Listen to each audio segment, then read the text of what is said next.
That's right. Greetings, fellow armchair Imagineers. Tiki here.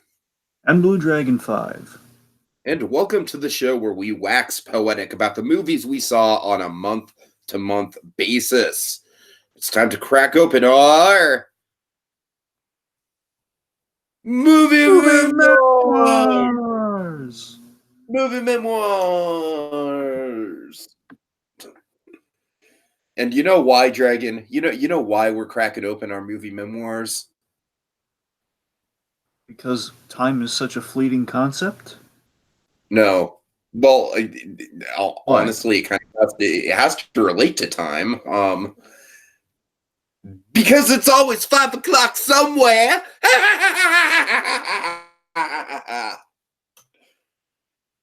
just a little tease at my favorite movie of the month. Just a little tease. Oh man! I don't remember that in Godzilla. Yeah. Dragon, if you want to talk, I'm just going to lay down the gauntlet right now, folks, all right? Ma would kick Godzilla's ass. Well, not as much as Formiga would in real life, but, you know. No. I'm saying Ma, man. I'm saying it's all about Ma. All right, laying down the gauntlet right now, folks. I love this month in terms of movies. There was some great stuff. There was some not good stuff. There was one very particularly boring, disappointing movie that I saw this month that, is definitely at the bottom of the barrel. But having said that, there was also, some fun, bad movies and, some fun kind of like schlocky blockbusters like Aladdin and Godzilla, some good biopics. I feel like Dragon, you and I kind of like you saw John Wick and Long Shot, which I didn't. I saw Aladdin and Ma, which you didn't. So I feel like we have a good sort of roster of films that, you and I both, like we saw a different selection between the two of us. So I have a good feeling about this one, man. I think this is going to be a good podcast. Well, I know you saw a lot of movies I wanted to, or at least had flirted with seeing, but, wasn't able to. So, I mean, I think we kind of compensated a little bit on both ends to an extent. Uh-huh. So. Right. Okay. I guess my end of kind of the overview of the month for me, because you kind of started there, very simply would be. So this is another solid overall is kind of a solid theatrical slam dunk for the most part. I mean, basically nothing bad at all for the in theater experience. I think if anything, I took the bullets when it comes to bad stuff.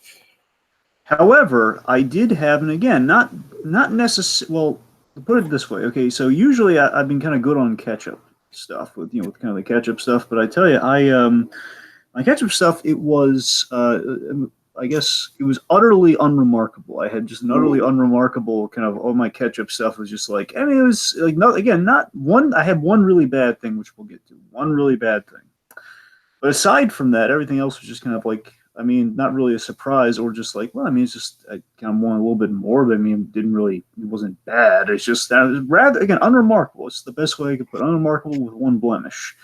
And theatrical was pretty solid. Yeah, let's see. In terms of my catch-up stuff, I mean, I didn't really have a ton, but I did see a really solid documentary. And, my one 2019 catch-up movie for this month was very, very, very good. I enjoyed it quite a lot. So, all right. So let's before we get into all that, let's dive into the news, Dragon. So Onward, it's the new Disney Pixar movie, the as we like to call it, the untitled suburban fantasy Pixar film. Dragon, basically all I know about this movie is that it's Chris Pratt, Tom Holland.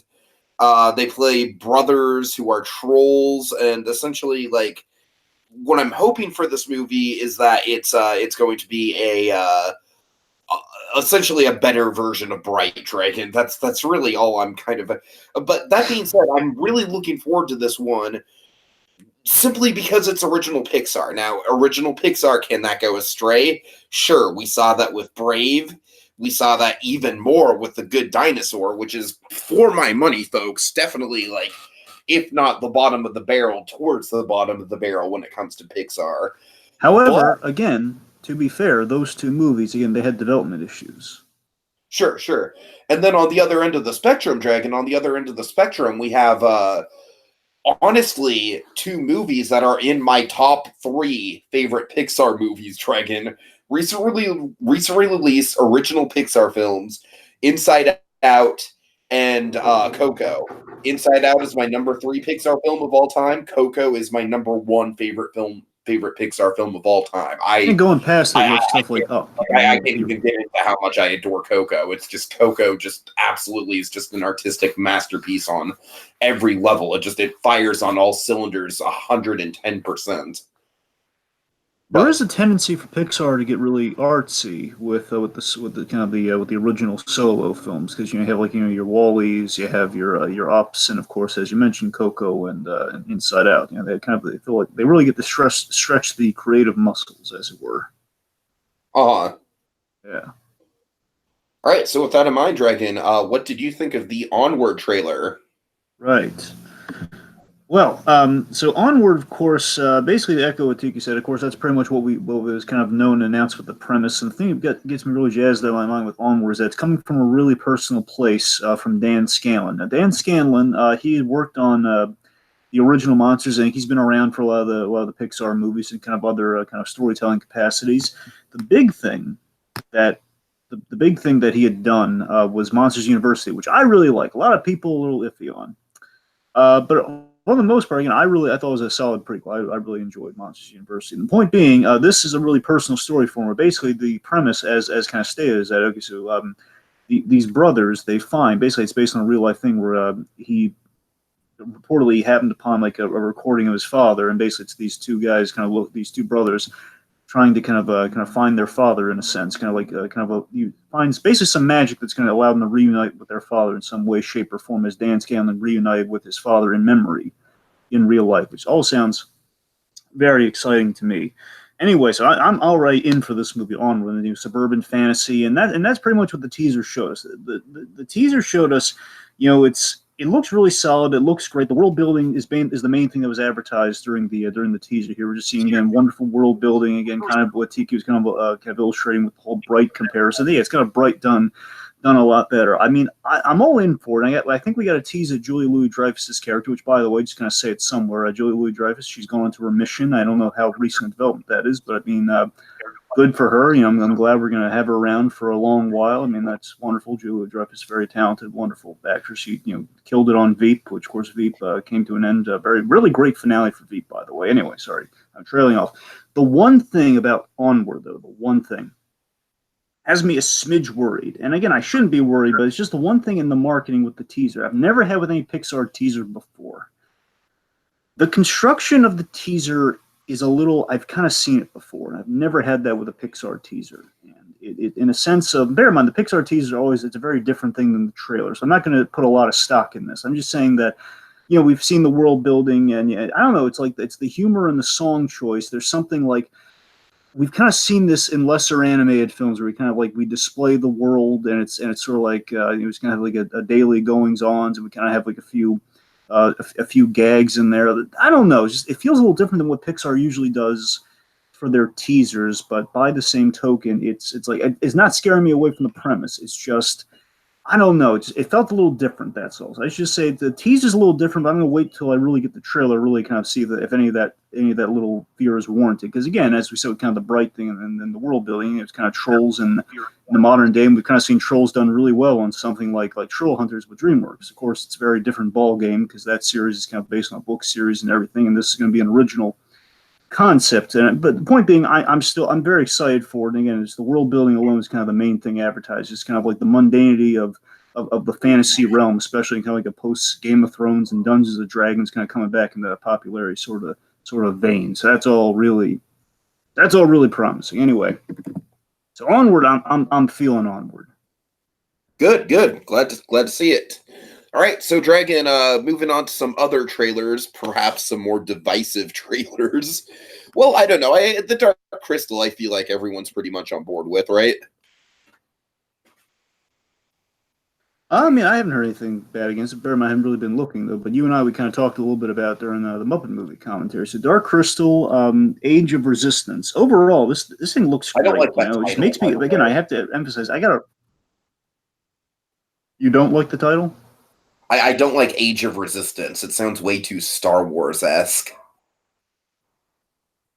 That's a fair point. I didn't quite think of it that way, but I don't know. I don't know. Maybe it's going to relate to the story. We'll see. I don't know. Basically, if it does, I hope it's not going to be like an Age of Ultron thing, where it's going to be like the Age of Ultron, where it's I like Age of Ultron. I think a lot more than.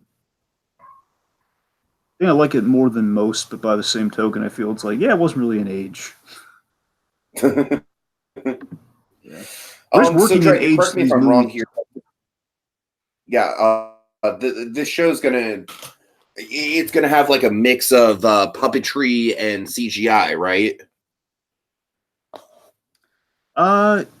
I mean, I would. Here's the thing: based on what we got with Happy Time Murders, I'd imagine that they're going to use that new CG experimental puppeteering they did in that we're probably going to get in this. Now, again, I don't know how involved Brian Henson's going to be in this production. I didn't really look into that, but I mean, there's still the point being the technology exists and it's kind of attached to the Henson name. So I'd imagine they're going to be, they're going to be using that technique a little bit here and there, but it's probably going to be majority of it's probably going to be puppetry. I mean, I thought I saw a CG shot or two, but I'm going to assume it's a firm yes, Stevie.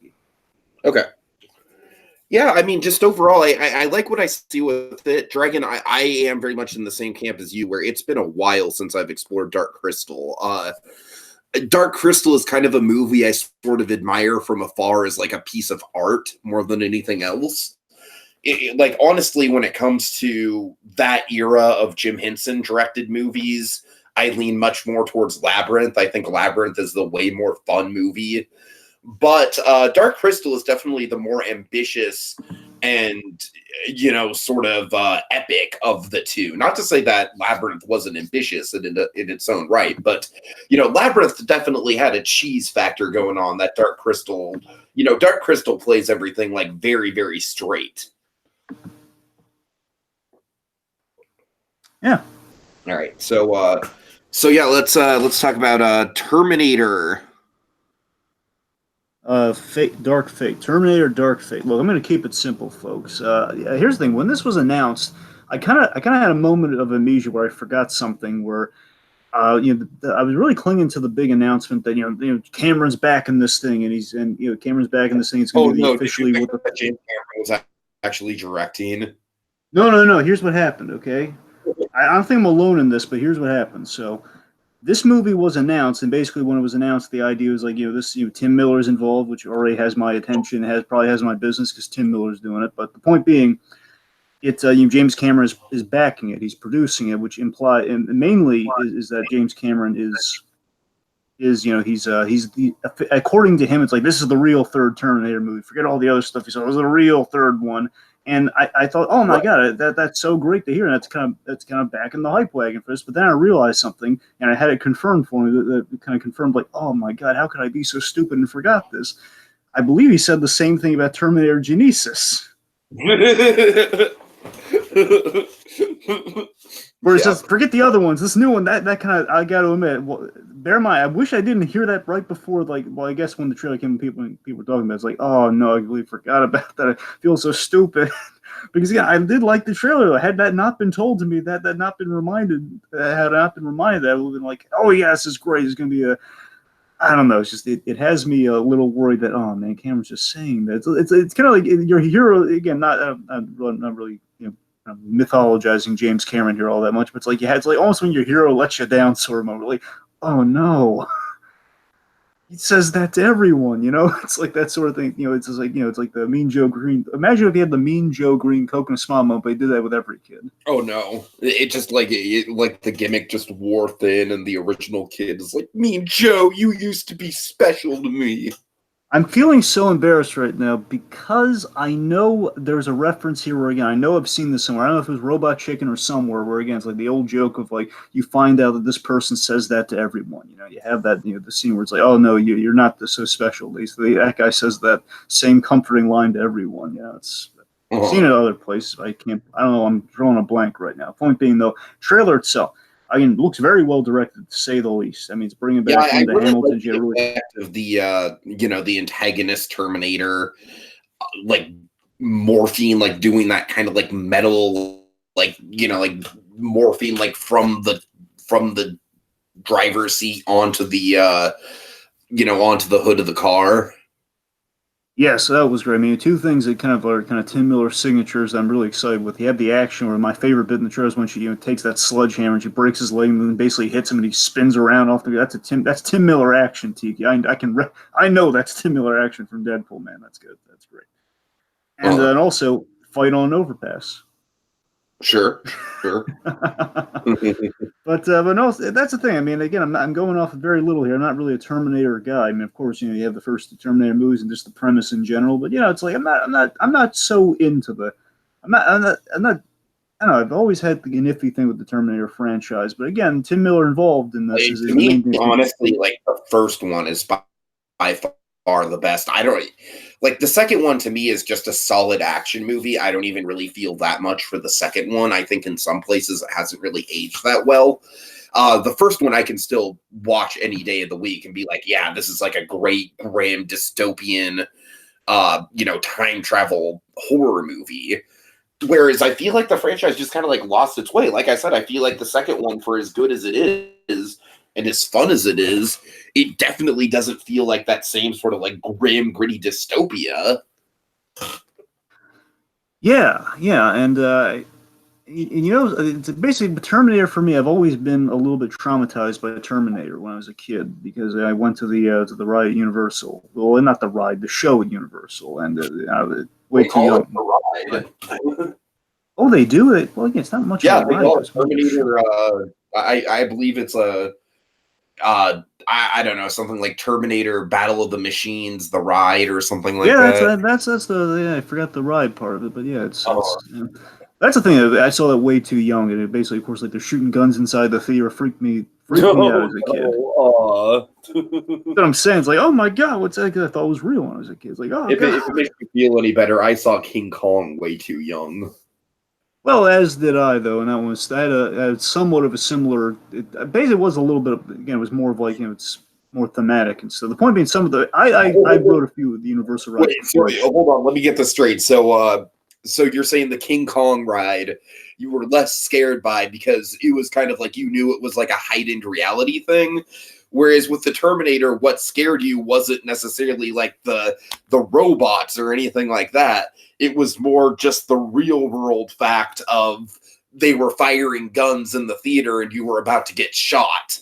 It was a bit, pretty much, but here's the thing, Steve. Like, King Kong, was a ride, but it was really thematic and it engrossed you in the red light. Whereas with Terminator, it's like they really draw you into this whole like high-tech convention center thing, and it was kind of like it's kind of like more, it's like the violent equivalent to the E.T. ride, where you're so sucked in, it's such a happy. Remember, I keep telling you, but my favorite thing about the E.T. ride is you go in there, you have Spielberg reading at the start. When those doors close. That's what I'm saying. It's when those doors, and Tiki, that's what I'm saying. Terminator has a similar effect. Those doors close, and you're drawn in. They lead you into the place. Okay, again. Men in Black has Men in Black, I feel, does the best when the door's closed out of all of them. They do. Again, bear in mind, I think E.T. still has the most whimsy, but Men in Black does have that's the best version of Men in Black in terms of like, oh man, you're in it, man. Yeah. Where Terminator again, like you're blown away the first time I did that. Anyways, but again, the point being, like Terminator, you go in there and then those doors closing and you're in front of like a presentation. And especially if it's called The Ride, I don't know if I had the same thing, but like, if it's called The Ride, you're expecting something but it's just kind of playing a movie. It's like, okay, harmless enough. But then of course, your guns are firing and everything. I think at the start of it, it's been years because I was so traumatized by it. That was the one that just scared me so badly when I was a kid. Is that I forget like the beginning of the thing. Basically, like the doors are locked. It's like an alert, and basically again like guns are drawn. And everything. It's like, oh god, it's very horrifying. The thing they're like showcasing the Terminator robots, and they have the guns, and then I'm pretty sure things malfunction rather quickly, and the Terminators start turning on the humans and firing into the audience. That's what I'm saying. And I had no idea. It probably wasn't an interaction that would like hold up in today's climate. No, it wouldn't. But this is me going into it not knowing little to nothing about the thing. Like maybe I've seen the skeleton once, and basically with the ride and everything. I've seen like the metal skeletons, but I never really put it together like what Terminator was at that point. So it was just oh my god. It was, anyway, so the point is that's always been. Oh no, they're terminating us. Exactly. So silly as it sounds, like there's always been like a built. That's why Terminator was never signed. But like, I've really kind of had I don't know, maybe it's like fundamental, deep down. Of course, the years later, you realize, okay, it's a movie, it's Cameron's baby, all that sort of stuff. There. Point being, the new one has my attention with Tim Miller. Again, not much. I'm really reinventing the wheel with my statement there, but the effects wowed me, and I want to see it. So where I'm at. All right. So now we move on to a piece of news that has kind of, it's taken the internet, and oh boy. Woo! So Edward Cullen is our new Batman Dragon. Well, again, Tiki, as far as I can find, it's still not 100%. But again, I'm saying it's I'm pretty sure it's official at this point. Yeah, I'm telling you, everywhere I look, and I look like crazy just to see if it is like official. They're saying it's an inevitability. It's a certainty. Like again, as far basically, I'm saying it's very likely going to happen. It's just I think it's like 90% out of 100% going to happen. That's the thing. It's like they keep talking it up like it looks like we have a new Batman, but again, no one's committing to it. No one's saying no one's putting the ink to the paper saying he is going to appear in the Batman. Okay. They're really dodging like whether it's going to happen or not for some reason. So, Dragon, I'm just gonna say right out front, I love this casting. Okay. And I'm probably one of the only people on the internet who loves this casting. Robert Pattinson. The thing you have to remember about this guy is that the dude has evolved past Edward Cullen. Edward Cullen is what got his foot in the door. He kind of needed that franchise to sort of like get his name on, because up until that point he was known as like the kid who gets killed off in Harry Potter. You know what I mean? It's like, and there's a ton of Harry Potter actors who just go on to nothing, Dragon. I mean, poor Rupert Grint. What's Rupert Grint up to these days? And he was one of the main three, you know what I mean? So really, I don't fault him at all for the Twilight movies. And if you want to be honest, Dragon, I kind of hold a minor bit of nostalgia for the Twilight movies being just kind of like, not in a good way, of course, but just I have like a bad movie nostalgia for the Twilight movies, if you will. But then the dude has just kind of gone on and just branched out. And of course, we'll talk about his big breakout role of like, yeah, I can totally see this guy being Batman, which is good time. I don't want to, we'll kind of build to that. But I mean, suffice to say, Dragon, I think it was a risky move. I definitely do. And I absolutely think that this could blow up in my face and be another situation where, like, I'm hyping up Jesse Eisenberg based on The Social Network, and, I'll be the first to say that Lex Luthor fucking sucked in Batman versus Superman. So, it could, like, the potential for a downward fall is there. But basically, I saw Pattinson in at least 2 movies last year, maybe 3. I know I saw him in The Lost City of Gold and also, of course, in Good Time. And I loved him in both those.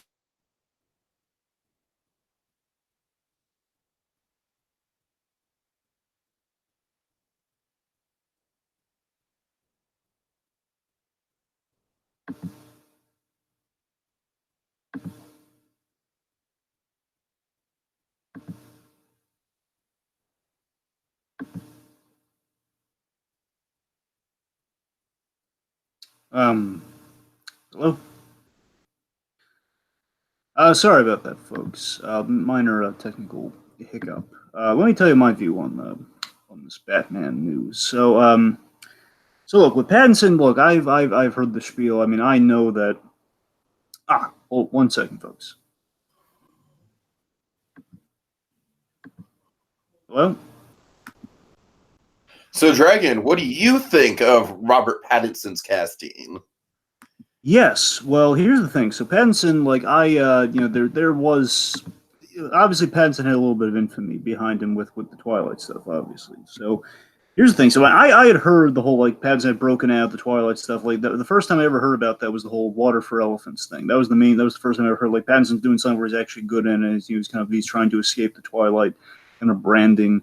of it all. And again, I never heard like he was really, like basically kind of shares a lot of. It's almost like a Phantom Menace thing where he agrees like, yeah, that wasn't my best. I'm not putting that on the trophy stand anytime soon, folks. But it happened.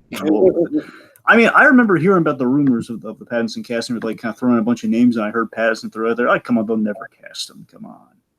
But okay, with the fact that again, it's looking very. It's almost an utmost certainty that we're going to get Pattinson. Here's the thing. I had a moment where again it was announced of saying like looks like Pattinson's going to be Batman again, like pretty much sound like it is now. It's pretty much like a foregone conclusion. Robert Pattinson, Batman. I'm thinking initially my reaction was negative. However, I did try to stop myself. I stopped myself, and I've now stopped myself. The point is like I tried to stop myself early on, where I just kind of stopped myself and I said, "Oh my God, I'm playing into the Keaton effect. I can't do that. That's not fair." Yeah, and that's the thing, Dragon. I mean, it's like Batman historically is a role that's like, like you cast Batman based on your instincts your instincts for what you think the performer can bring to the table. And that's why I think they cast Pattinson, because I really do think they saw potential in this kid. I mean, here's what I'm saying. So Pattinson, so I tried not to play into the Keaton level panic because it's happened every time. Because it's happened with Keaton, it's happened with Ben Affleck. Just there's no one's ever happy with anything, especially when it's like the Ben Affleck thing was ridiculous. I mean, that like at that point, Ben Affleck was like the king of Hollywood, so I didn't get why anyone was upset about that. Exactly. Affleck is a Batman shit. It's fine. It's like from the get go.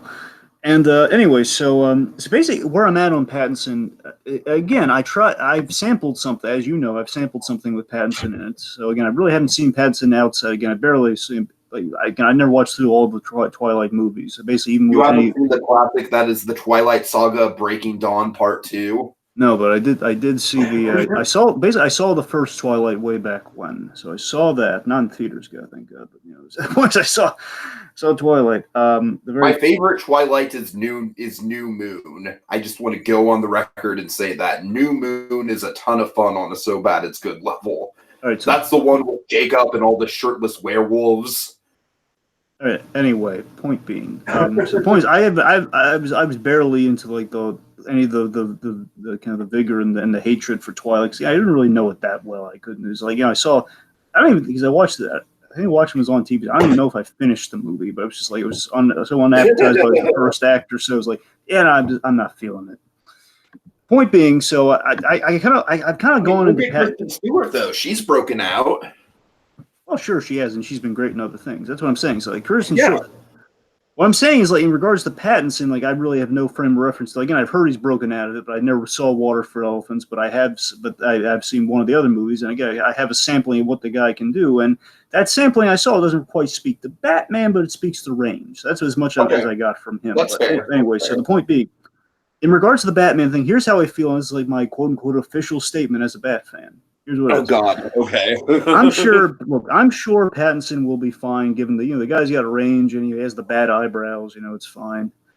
I'm sure he's gonna. It's kind of funny. New Adventures of Batman. He kind of remind with the casting. The one thing I can say remarkably, if you see people, whenever someone's like cast or like up for like people are saying, what if he was cast as Batman? You always have these fan art and these images where they superimpose the head on top of a bat body, usually like the Arkham games or something. Put the unmasked head on top of the body.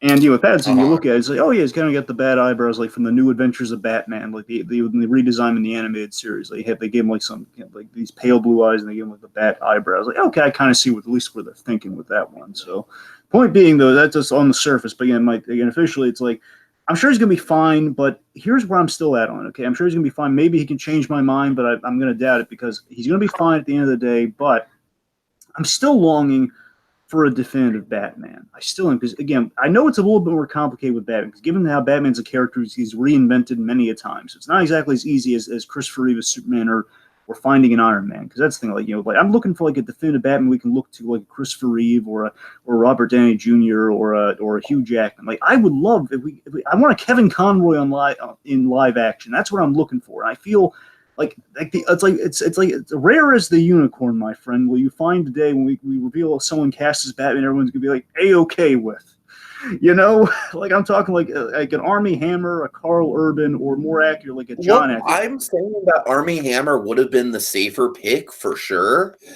Carl Urban, I don't think has nearly as much range as Pattinson does, so I'm going to kind of strike that right there. All right, fine. I'm Uh, just throwing him as a third name. My point being, the main two for contention. You want a younger Batman, you go Army Hammer. You want the traditional is this a Batman, you go John Hamm. Everyone's loving the Ham, Bat Ham, man, Bat Ham. I mean, I can't deny John Hamm. That would be pretty awesome. But that's what I'm saying, though. But I don't know. Like, I'm not saying it's likely. All right, I'm not saying it's likely. I'm not saying I'm like jumping up and down with faith about this.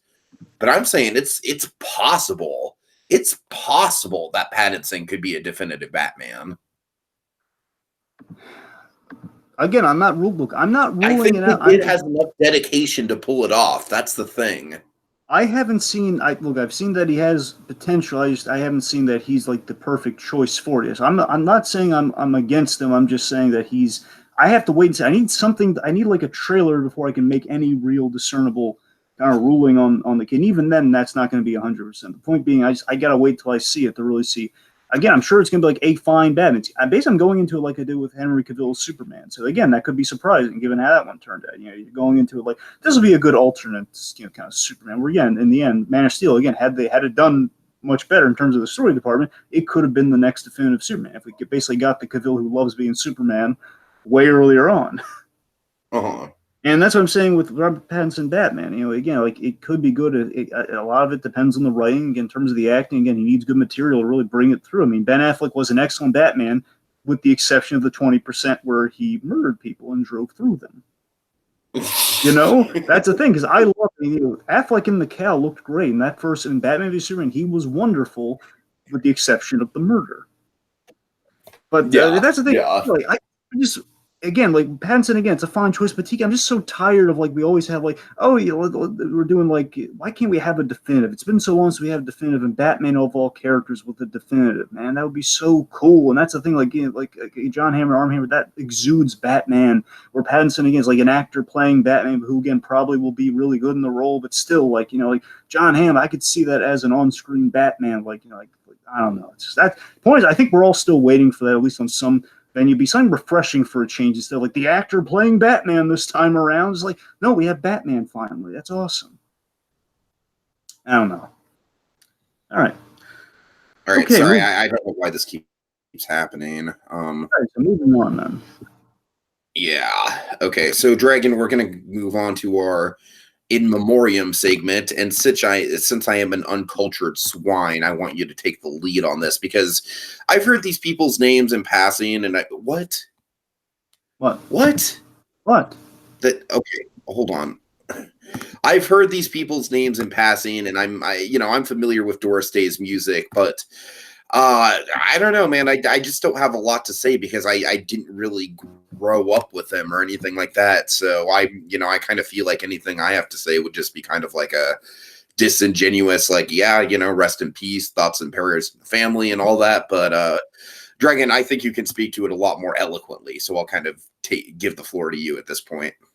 Well, folks, we lost two great talents this past month. We lost two talents in the month of May, and they were really remarkable names. I'm not just saying that, because we had, first and foremost, the one you have a little bit of more familiarity with, Tiki. We have Tim Conway, the wonderful Tim Conway. Tim Conway, of course, he was the thing he's best known for is the Carol Burnett Show. This man, Tiki, you and I on a regular basis, we talk sketch comedy. That's what we talk about. We have, there's variety shows, there's sketch comedy, and of course, with Just Giggle. Yeah, I'm just saying, I didn't grow up with Carol Burnett. I've barely watched Carol Burnett, so I don't really have an attachment to him from that. Well, I mean, Barnacle Boy, that's the other thing. Oh, yeah, Barnacle Boy, for sure. Yeah, I mean, that's definitely, the nostalgic connection that I'll always remember him for. Absolutely. I'm just saying, Dragon, to me, I feel like I don't really want to speak too much about it, because like Carol Burnett is like the thing that he's most known for, and Carol Burnett is unfortunately kind of like a little bit of a black mark on my pop culture resume. So, all right, well, what I'm getting at is that he was like the Poncio of his day. That's the kind of like caliber of talent. Now, I'm not saying again he was like. I'm not saying Poncio is just kind of like he's risen in the ranks, and he's like way better than any of those slobs on SNL minus Keenan. You see what I'm getting at, though. The fact, like, Yeah, yeah. it may be Tim Conn. If I'm looking for like the perfect, comparison between like Poncio and a comedy member, like maybe it would be like Belushi might be more like the perfect comparison. But what I'm getting at is that you have he's of the caliber of like a Just Giggle cast member, of like maybe McBride. So the point is like someone who's just so innately funny and clever. Like this guy was like a mastered improvisation, a physical improvisation. Of course, the one sketch, if there's any, I could recommend to you to see how brilliant Tim Conway is. The dentist sketch. The Carol Burnett show. Basically, he plays the dentist who just has no idea what he's doing. It's hysterical. Tim Conway I feel like I must have seen that on like some sort of like late night montage or something like that, because that sounds familiar. The point is, it's a generational thing, as Tiki is kind of highlighted here for us here. Where again, you have the Carol Burnett show, which he's kind of really built his career on, built the back of his career on. But beyond that, you have like he's shown up, he's done voice work. He's had like I've seen him on, like appear on CSI and some other things. He's appeared on many shows. He kind of developed into a character. I have a perfect example for you, Dragon. It almost kind of reminds me of Alec Guinness, where Alec Guinness, of course, for millions upon millions upon millions of people throughout the world over, he is known for one role and one role only, and that role is Obi-Wan Kenobi. And the thing about Alec Guinness, dude's got like an impeccable, like towering filmography before Star Wars. Exactly, Bridge Over the River Kwai, which I love that movie, by the way. That's one of my favorite classic movies. We need to talk about that one sometime if we ever do like a random, like I don't know, like a classic movie month or a war movie month or something like that. Right. But that's the point. So again, you have like a generational thing, kind of akin to an Alec Guinness here. Where of course I think for a lot of us, we knew him again through voice work or like kind of character spots, and of course the big animated character that he had voiced. Again, now both Tiki and that's so sad. Now they're both gone. We had Mermaid Man Barnacle Boy, where he voiced Barnacle Boy, and of course it is depressing that they're both gone. It's really depressing. Good news, however, is I hear they're both. I don't know if both of them. I know Tim Conway at least. He's going to be in the third SpongeBob movie they're doing. Oh, really? Huh, like the last of his, it's gonna be like the last you'll hear from, kind of like what we have with Don Rickles for Toy Story. Even though I heard that's a little bit more complicated. I hear they're using a little bit more pulled audio recordings for Don Rickles, given some script changes. But the point being, we're gonna have like some parting things from our favorites and our animated movies coming up here. Right. So that's the great Tim Conway. Again, I could spend here a long time just kind of trying to tell Tig stuff he doesn't know about here. But let's forego that. So again, Tim Conway. Dragon. I've definitely heard her music for sure. She's definitely a very recognizable name, kind of like an icon of her era, of the big band era for sure.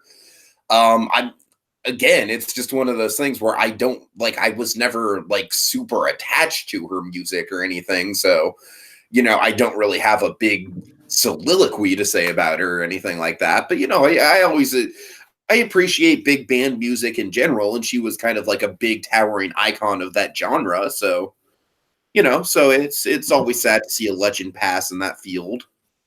Yeah, well, I can't say a whole lot about Doris Day, but I think her name kind of speaks for itself. When you think one of the stars of the day, Doris Day, she was kind of like in pop culture for like in the '60s, she was pop culture. What I'm saying is like she's like in like people like they would reference Doris. You could reference Doris Day as like the height of almost like a lighter key Marilyn Monroe. Essentially, yeah, she was kind of the musical equivalent to a Marilyn Monroe. That was Doris Day in a nutshell. I think that basically for me, and again, the main thing you and I can really speak to with Doris Day is that Doris Day, the big thing I'll always remember, Doris Day had a song, of course, that appeared in one of our all-time favorite shows.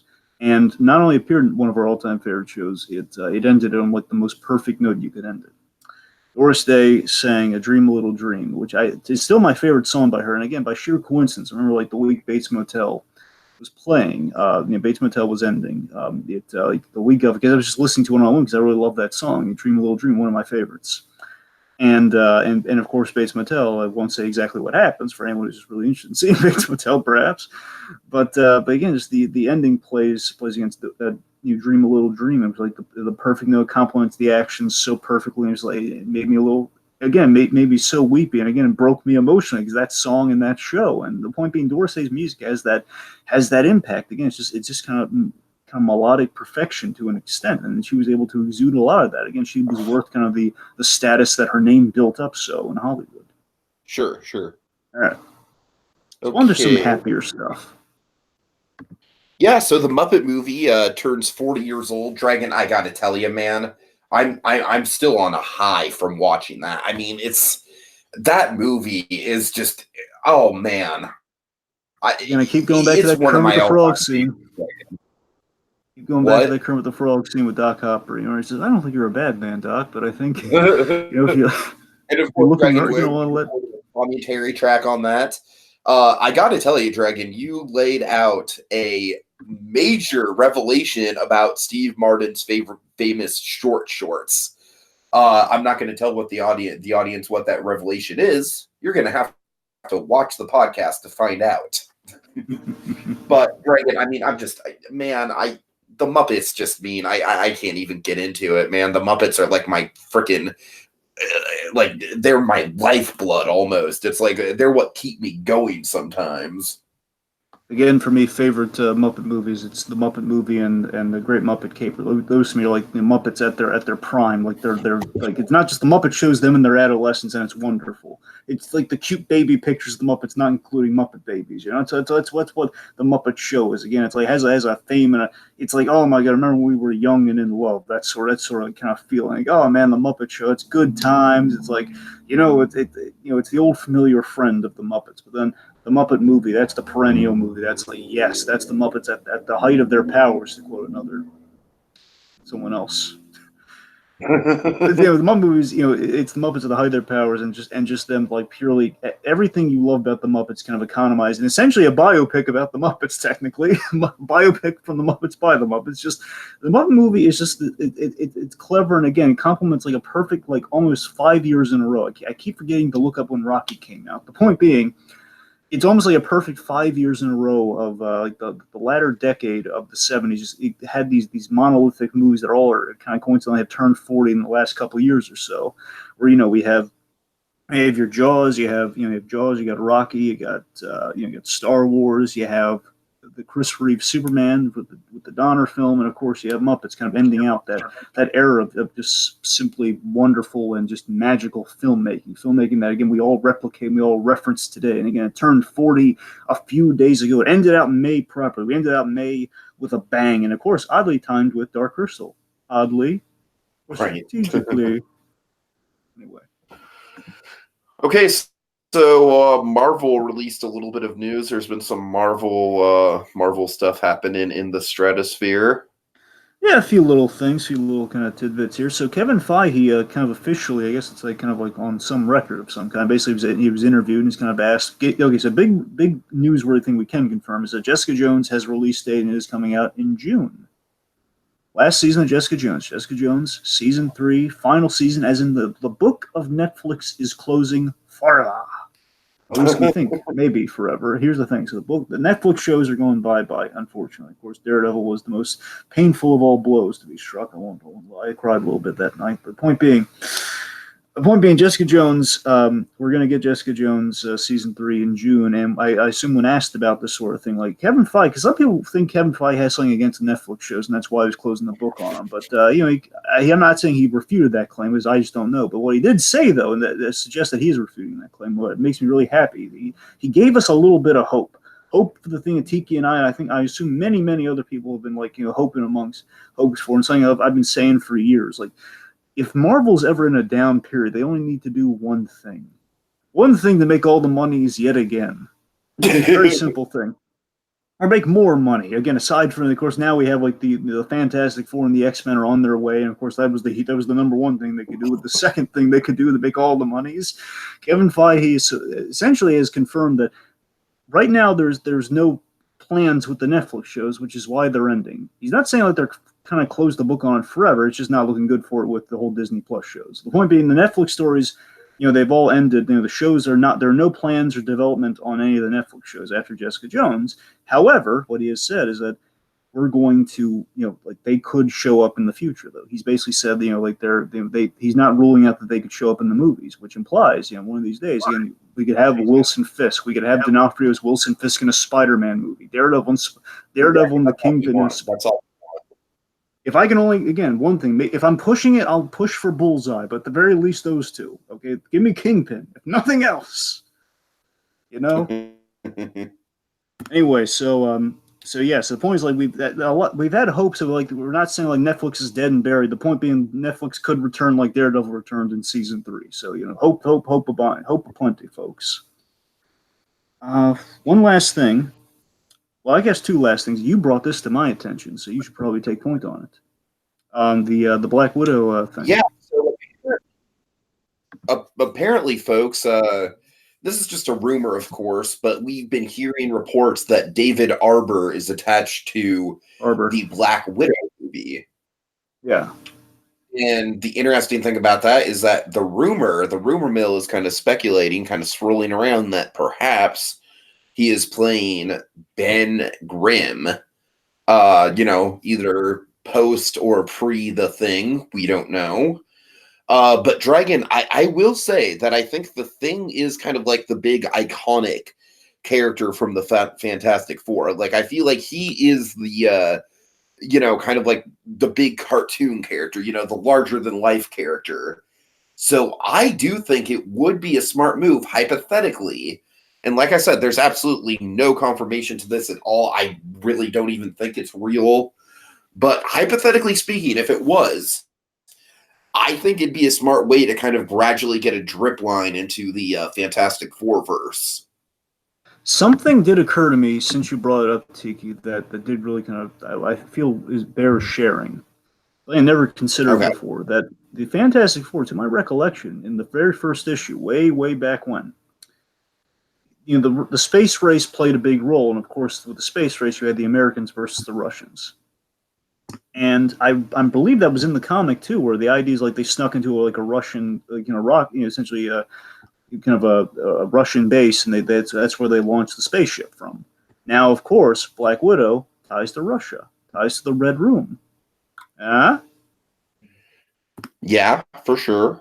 I'm just saying, wouldn't it be mind blowing if that's how we tied in the Fantastic Four? We went super deep cuts in comics with it. We're like, of course, that's how, we maybe it'll be like we have Ben Grimm as a character. Maybe we set up like the Fantastic Four are going to launch there. Maybe that's what the post credits scene for Black Widow is going to be. They're launching into space, and we'll see where they come out of it in the next one of the future movies. I don't know. Yeah, we'll see. All right. Okay, let's see. Anything else? Oops. Yes. The box office.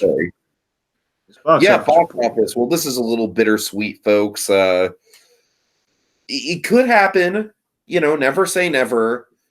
But it looks like the hopes of Endgame reaching Avatar numbers, it kind of fades by the week.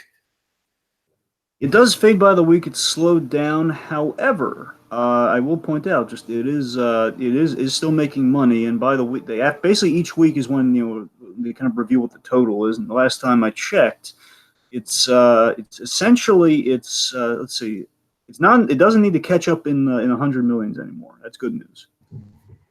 It just needs to catch up about $73 million. If it gets $73 million, it beats the record. That's like the bare minimum, just to firmly beat the record. $73 million, because right now I think it's like $2,700,000,000. Really, Dragon, that doesn't sound like that much, but Endgame has been out for over a month.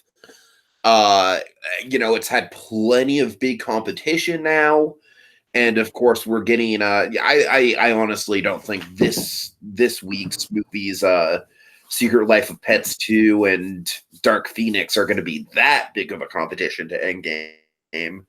But, Dark Phoenix especially, that's that's kind of a crossing genres, are people going to go out and see Endgame for the 4th or 5th time, or are they going to go out and see Dark Phoenix? I don't know. But I'm saying I'm kind of like I don't want to say I'm the pessimist in the room, but I'm kind of like the realist in the room. You know what I mean? I'm looking at the numbers and I'm looking at the competition, and I don't see it happening, but I do think we should be proud that it at least eclipsed Titanic. That is good, and I'll say this: the kiss of death is going to be Toy Story 4. That's when all hope, assuming it's still in theaters, that's when all hope's going to be it's not going to survive Toy Story 4. I know that much. And I mean, look, in a wonderful world, this is not going to happen, by the way, but in a wonderful fairy tale land of some variety, Toy Story 4 would beat all which is not going to happen. I know that, but it's like I keep on hearing people say that fucking Lion King is going to beat the record, and I'm just like, yeah, whatever. I'll believe it when I see it. I mean, Aladdin's make a lot of money. So the point being, it's going to make money. It's the question of how much. And Lion King is going to make considerably more money than Aladdin because it's got way more hype around it, and it's a more beloved movie. Not to say that Aladdin isn't beloved, but The Lion King is like kind of like the 90s Disney movie. So The Lion King is going to make a lot of money. I just don't see The Lion King having kind of like that same sort of like third, fourth, fifth time viewing it repeatability that Endgame did by any stretch. Right. Okay. All right. So I guess let's move on to a little bit of Star Wars news here. Do you want to start with the Old Republic trilogy and I'll kind of build up to my little Galaxy's Edge soliloquy? Yeah, sure. So, from what I understand, we've confirmed that one of the there are some trilogies that are in development. Basically, so Star Wars, the main story will kind of reach will reach an end. The Skywalker story will reach an end obviously this year, and then reportedly it's supposed to take maybe a few years off. But apparently, Disney loves money, so I know it's a shocking development. But here's the thing, because I mean, like Endgame comes out and they were like saying like we're going to take a few years off. Then of course Endgame performed so remarkably well. Now we change our minds. Next year back to the Marvel movies, And I believe Star Wars is, if it's not official, then I think it's going to be in the same boat. Where I don't think they're going to be taking those years off like they intended to. I think they're just going to go like to the whole different trilogy, and they're going to have to spin that somehow. Like Star Wars is over, but not really. If it's reading the Old Republic, which basically we saw way back when. I totally have a feeling. My theory on that is that the Skywalker saga is going to be over, but the story is going to continue with like Rey and Poe and Finn. Well, sure, but I'm saying in the meantime, Kylo Ren. So, regardless, what's going to happen most likely is before they continue like the new trilogy with our new characters, they're probably going to have this trilogy kind of spacing them out in between, or at least kind of intermittently. Right, I can see that. Some variety. Now, we have good talent on the Knights of the Old Republic here, because we have the writer on at least the first movie of this trilogy is writer of Alita Battle Angel. Nice. Who again worked with James Cameron on that. So again, that's Alita. I love the crap out of Alita, so that has my interest. But again, Old Republic. I'm not saying it's going to be like this. Like I'm probably going to check it out, but by the same token, again, we get into a tricky space where again, it's like I'm going to have to after I re-familiarize myself once Disney Plus happens around with the Clone Wars, maybe it'll change my tune on things. But the Old Republic, I don't know. What I like about Old Republic is that it's totally unexplored territory. It is. Here's the thing. I think Old Republic's going to be really challenging what people think of when they think of Star Wars. That's going to be a big determination for the franchise. That's going to determine how much can we really do with Star Wars when we take out, like the iconic characters like the Bloodlines or like kind of the things that we know or we're familiar with. Because Old Republic, I mean, that's dating back even before the prequels, right? Oh yeah, way before. That's what I'm saying. Like you're right. It's completely uncharted territory. But again, there's a big risk in that. That's going to say like, can we do like I think we've had spin-off shows, so maybe it's essentially like old, like the like the best way I would describe it is it's essentially like kind of like the King Arthur legends of Star Wars that Luke Skywalker and company grew up hearing about. Again, it could be very very promising. And I know we've had spin-off shows from Star Wars that is this the one that the fucking Game of Thrones idiots are doing? Now, here's the thing. I looked into that. Now, I couldn't quite... I don't think it is. I think they're doing a different trilogy. I think. Good. I'm not sure. But bear in mind, if it is... Again, it is kind of going to the King Arthurian sort of stuff. I don't know. Again, I looked into the writer, which did not have a Game of Thrones tie. That's all I know. As far as I know, I don't know if they're directing it or what. But all I know is the writer is not a Game of Thrones person. That's okay. What I know. Point being, it may or may not be, but regardless, because we know again, everyone's like brandishing a trilogy, but we have no idea what's going on here. I guess I think they're just trying to lay out a whole bunch of trilogies in between the actual like continuation. It's like we're gonna have like part one of this trilogy, then part one of the Game of Thrones trilogy, then part one of the third trilogy. Mm-hmm. Of the Ryan Johnson trilogy that we're doing because people think we won't. Right. All right. Okay. Okay. So let's so Galaxy's Edge. So Galaxy's Edge, the only thing I want to talk about with that is the fact that opening day kind of went off without a hitch. Like there was Dragon still to this day. There's like 10-minute waits for the Millennium Falcon ride. I feel like the point of the area has been very much achieved um in terms of just the immersing the guest more in the actual environment of the land, more so than having the land be a traditional like rush from ride to ride. And I am like, it's beyond a level of detail. Like we're talking like there's like there's fully like there's stormtroopers perched on rooftops. There's fully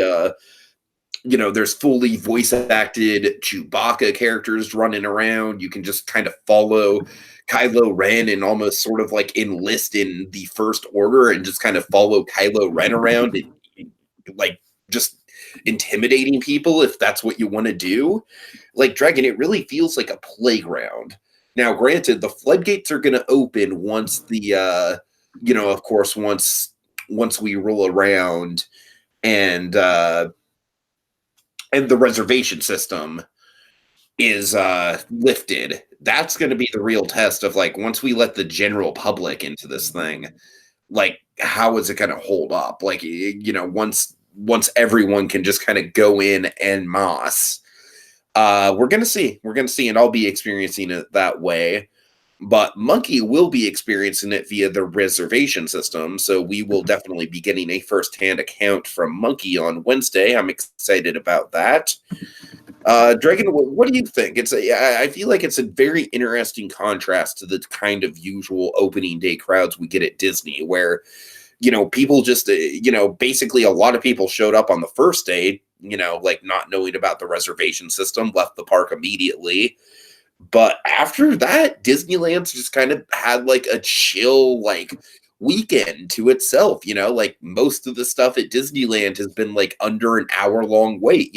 Most of it is like under 30 minutes. It's kind of crazy, right? Like we all kind of dreaded that Galaxy's Edge was going to be like this giant crowd control nightmare. And Galaxy's Edge, at least in the current like reservation status, is really it's kind of remarkable. I gotta tell you, being from the outside of it all, and bear in mind it's been years since I've really a lot of the stuff that's going on Disney these days. I'm really kind of on the outside of it, and I still don't fully quite get. I mean, I get I guess the simple premise of you have the wristband that kind of allows you to do certain things. It scans you, kind of pre-program stuff into it. I get that end of it, but I mean, all this the reservation system. Just in hearing it, it makes me really worried. I don't know. It sounds like it really makes me skeptical. It sounds like a problem. It sounds like you have to we're taking away just kind of the simplicity. The bigger problem would have been people showing up all summer and just clogging the park to capacity and everyone having a miserable experience and the Millennium Falcon ride having 5-hour waits every day. I think that would be the bigger problem. Let me tell you something. The problem they were facing. Let me ask you something. All right. So if I'm recalling the situation here, and correct me if I'm wrong, the situation was come the rope drop, or well, not I guess rope drop if you call it that. The point being, like the opening day for Galaxy's Edge, opening day, everyone's going there, and of course, from what I understand, some people came there not knowing about the yeah. But then word got across. Like I mean, word should have already been on social media anyways. But let's just say when the general public found out that you couldn't get into Galaxy's Edge, there wasn't really a struggle. People just kind of kept away. What I'm saying, Tiki, is you're gonna have a kid. You're gonna have like not even diehard Star Wars fans, not even diehard ride fans. You're just gonna have families with children who are going there, and they just walk. They happen upon Star Wars, and you see, this grandiose. You see the Millennium Falcon. You see all this bewilderment. You see these rides and this new promise. Like you're like, oh my god, I've ridden Star Tours, but this is amazing. I know it's a different location, but it's going on the whole. At least in land, I think they keep it differently. Well, I'm sorry. Bear in mind. Point being, you see all these rides, and like a kid runs up to it, and then they're told by somebody, "Oh no, you don't have a reservation. You can't ride this." Imagine how that goes. Doesn't that? Well, the thing about that is that you can't even get into the land without a reservation. So there's like long winding paths. It's almost like kind of like a national park or something just to get into the Black Spire Outpost, which is the heart of the land. It's like geographically speaking, you can't even really see most of the stuff. Like the Falcon, for example, is totally tucked away in a corner. Like you are not seeing the Falcon until you walk like way into the heart of the land. So I see what you're saying about like crushing little kids' dreams and everything, but I mean, I feel like just geographically, the way they have it set up, it's just, there's a long transitioning point until you get to the actual Black Spire Outpost. And then, the Black Spire Outpost is when things start to get really immersive in there. I don't know. It still sounds like it might be a problem with this model doing things. Just with this reservation system. It just sounds like in the future. Well, again, it's still like, I mean, what about just the path of discovery within a theme park? You now have to have look, I'm all for a plan, but by the same token, just the average Joe just kind of walking in and having a good time. I think we're taking that out of the equation. But yes, it's going to be crowd, but crowds exist. All right, we have to make peace with that. Crowds exist, especially. You've never been to Disneyland. Well, sure, but I've been to like at Disneyland you're more familiar with the Florida parks, which have the luxury of space. Disneyland does not have the luxury of space. All right, Disneyland comes with a capacity limit. All right. Okay, well, suffice to say, it'll be really interesting to get Monkey's opinions. But Dragon, what do you think of just the whole idea of like the land being kind of like this immersive, kind of just all encompassing? Like it's not really about riding the Millennium Falcon, right? It's more about sort of role playing.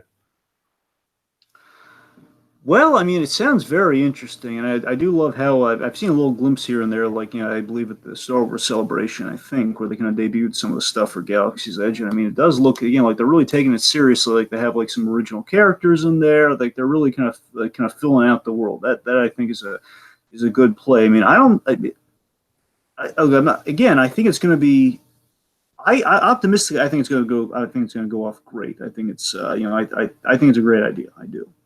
I do wonder that people are just going to go like seeking out the iconic stuff and not really paying much mind to it. But again, I think if they do optimistically, I like to think it's going to work. Wonders that people are going to be immersed into it. They're going to be like just fully like you're in. I mean, I got to be honest with you, Dragon. After seeing footage of how people can interact with Kylo Ren, I am fucking totally down to just go in there and just find Kylo Ren and just follow him around and see where it leads me. So it sounds well. Kind of spontaneity in theme parks really excites me. Again, it does look very promising, and very exciting. So it does look. Again, they're really taking it seriously. Not just it's not. What I'm getting is it's not just a cash in. It seems like they're going somewhere with it. It's not what just I like about it is that it feels like it's going to be an ever-evolving story, my friend. Like that's what fascinates me about it, just to no end, is the fact that there's. Like we're talking, there's shootouts that happen in the cantina.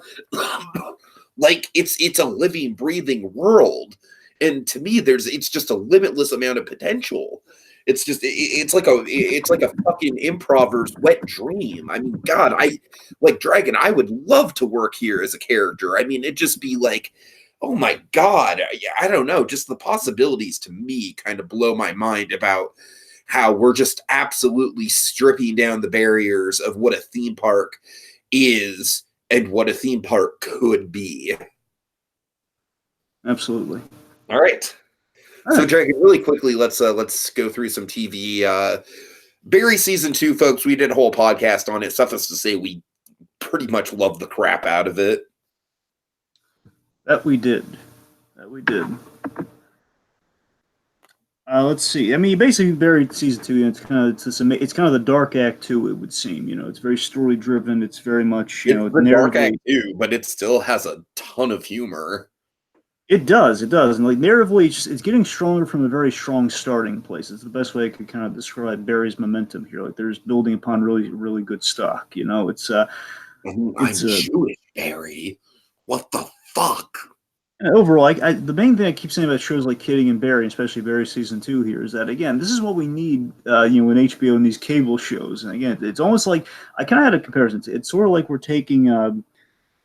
It's like we're taking like the half-hour comedy model, like a Veep. You know, they have like Veep going on there, like the half-hour comedies on HBO, which is kind of usually it's like it used to be. You have the half-hour comedies and you have the hour dramas, and I feel Barry's the perfect blend of both. It has the compelling, classic like your Sopranos and your classic hour drama, and then you have like kind of the half-hour comedy model to work that into in a natural way. And I think it's kind of what Barry's kind of cracked the code.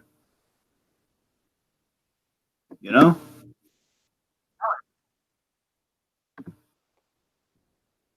Yeah. Mhm. Yeah, definitely, definitely. Yeah, I mean, I really do think Barry season 2 is like, I feel like Bill Hader's performance is just really up there with in 16 half-hour episodes, he's managed to just pull off so much in terms of like just growth as an anti-hero and just, a mix of empathy and just revulsion at the man that Barry Berkman is and has become. It's a ride, Dragon. It's a ride. Yeah. Real quick, I just wanted to read through some comments we have here from Donovan Martin. Gonna catch up a little bit here. Might be backtracking for a skosh. Saying I would start a lightsaber battle and join the dark side. Says Donovan Martin. You know, if you were in the park and you're going like following Kylo Ren. Let's see. Go for Looking forward. it. He's looking forward to Secret Life of Pets. He reports that some people are getting some mixed reviews about Galaxy's Edge. I wonder if that's. I guess Monkey will enlighten us once we. Actually, Dragon, since I'm about to do something that might lag me up a little bit, do you want to Dragon? Yes. Yes. Yes. All right. Sorry about that, folks. Anyway, yes.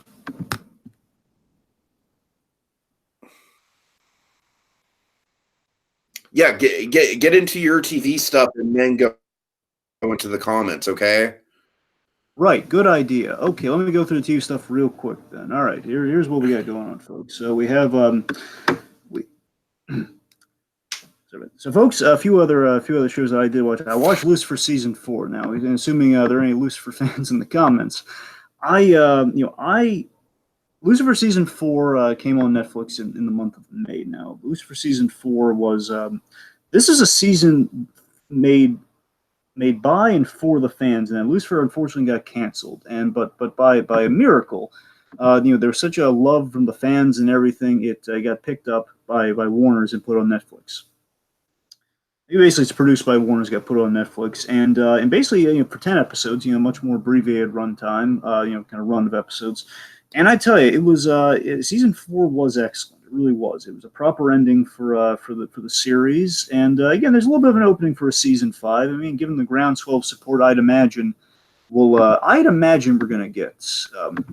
I imagine we're going to get a season 5, but again, it has like a definitive ending. So, and had a real cliffhanger on season 3, which would have made, I think, everybody a little bit disappointed if we never, because it was an ending. Like, man, it's kind of a downer ending if they ended it there. It was like, what happened? It's kind of based on the big thing of the series. Like, what the heck happens next?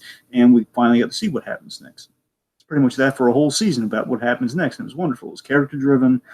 And it went bigger than it had to in places, and I really respect that because they didn't have to go as big as they did in places. But again, with I guess half the runtime and half with some extra budget, they were able to go pretty far. I was very impressed. Overall, Lucifer season 4 was great. Now, real quick, the other thing I want to mention. Usually we stick to kind of one apiece here, but you know what? Good Omens. Good Omens came out on Amazon recently. Good Omens was. And the Good Omens is a series that's based off a Neil Gaiman book. Now, Neil Gaiman is also the creator of Lucifer from the Sandman series. Now, another thing, Neil Gaiman is an excellent writer. He's done tons of stuff. He's done novels. He's done graphic novels of all sorts and varieties. People love the American Gods show. That is also Neil Gaiman. So Good Omens is something that from the get go here, I was hyped for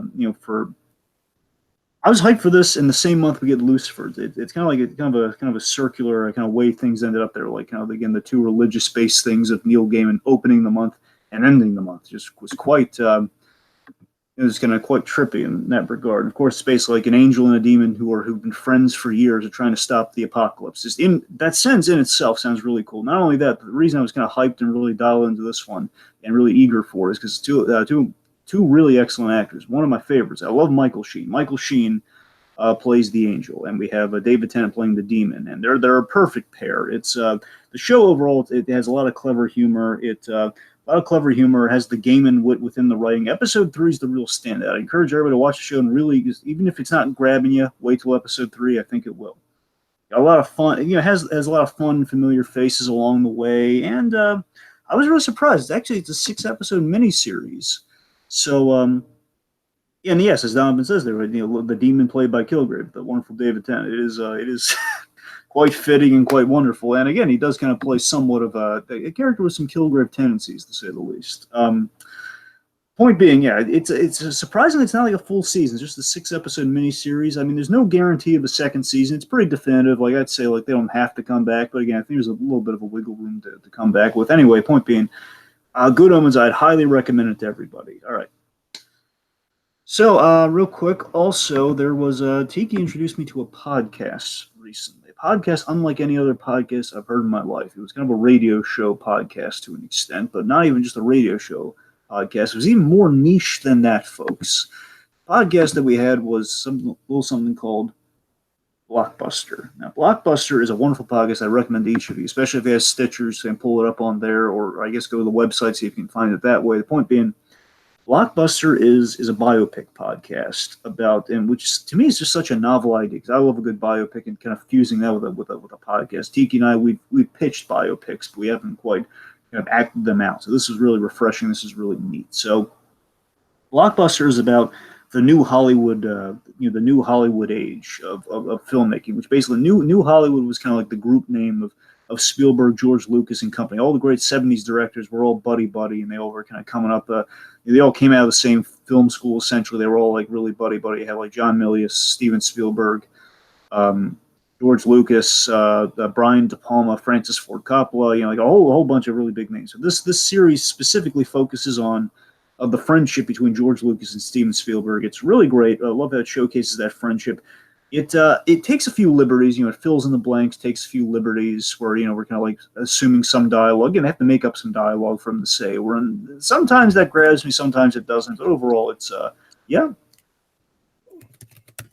Overall, no, it's fine. Hold on. Can you do me a favor and copy and paste the thing back in the chat? Okay. Yeah, sure. I'm talking about Blockbuster right now. Maybe you'd like to. Oh yeah. Well, Blockbuster. I mean, we really need to get into the actual memoirs here, but yeah, I love Blockbuster, folks. I mean that podcast it's one of the most professionally produced podcasts I've ever listened to. I mean, it's like, to me, it's one of those things like Serial. Dragon, I know you never got into Serial, but it kind of reminds me of Serial. It's better than Serial in terms of just kind of like blowing the door open of what a podcast can be as an art form. Dragon, as fun as these things that you and I do are, I don't consider them art. I consider them, kind of a fun hobby, if anything else. But not to take anything away from it, but Dragon, no. I'm just saying, like, we're not art, all right? We're not art, but Blockbuster is art. That it is. Yes, and here's the thing. What I was getting at is that the only thing that takes me out of Blockbuster is this one small. It's a small thing.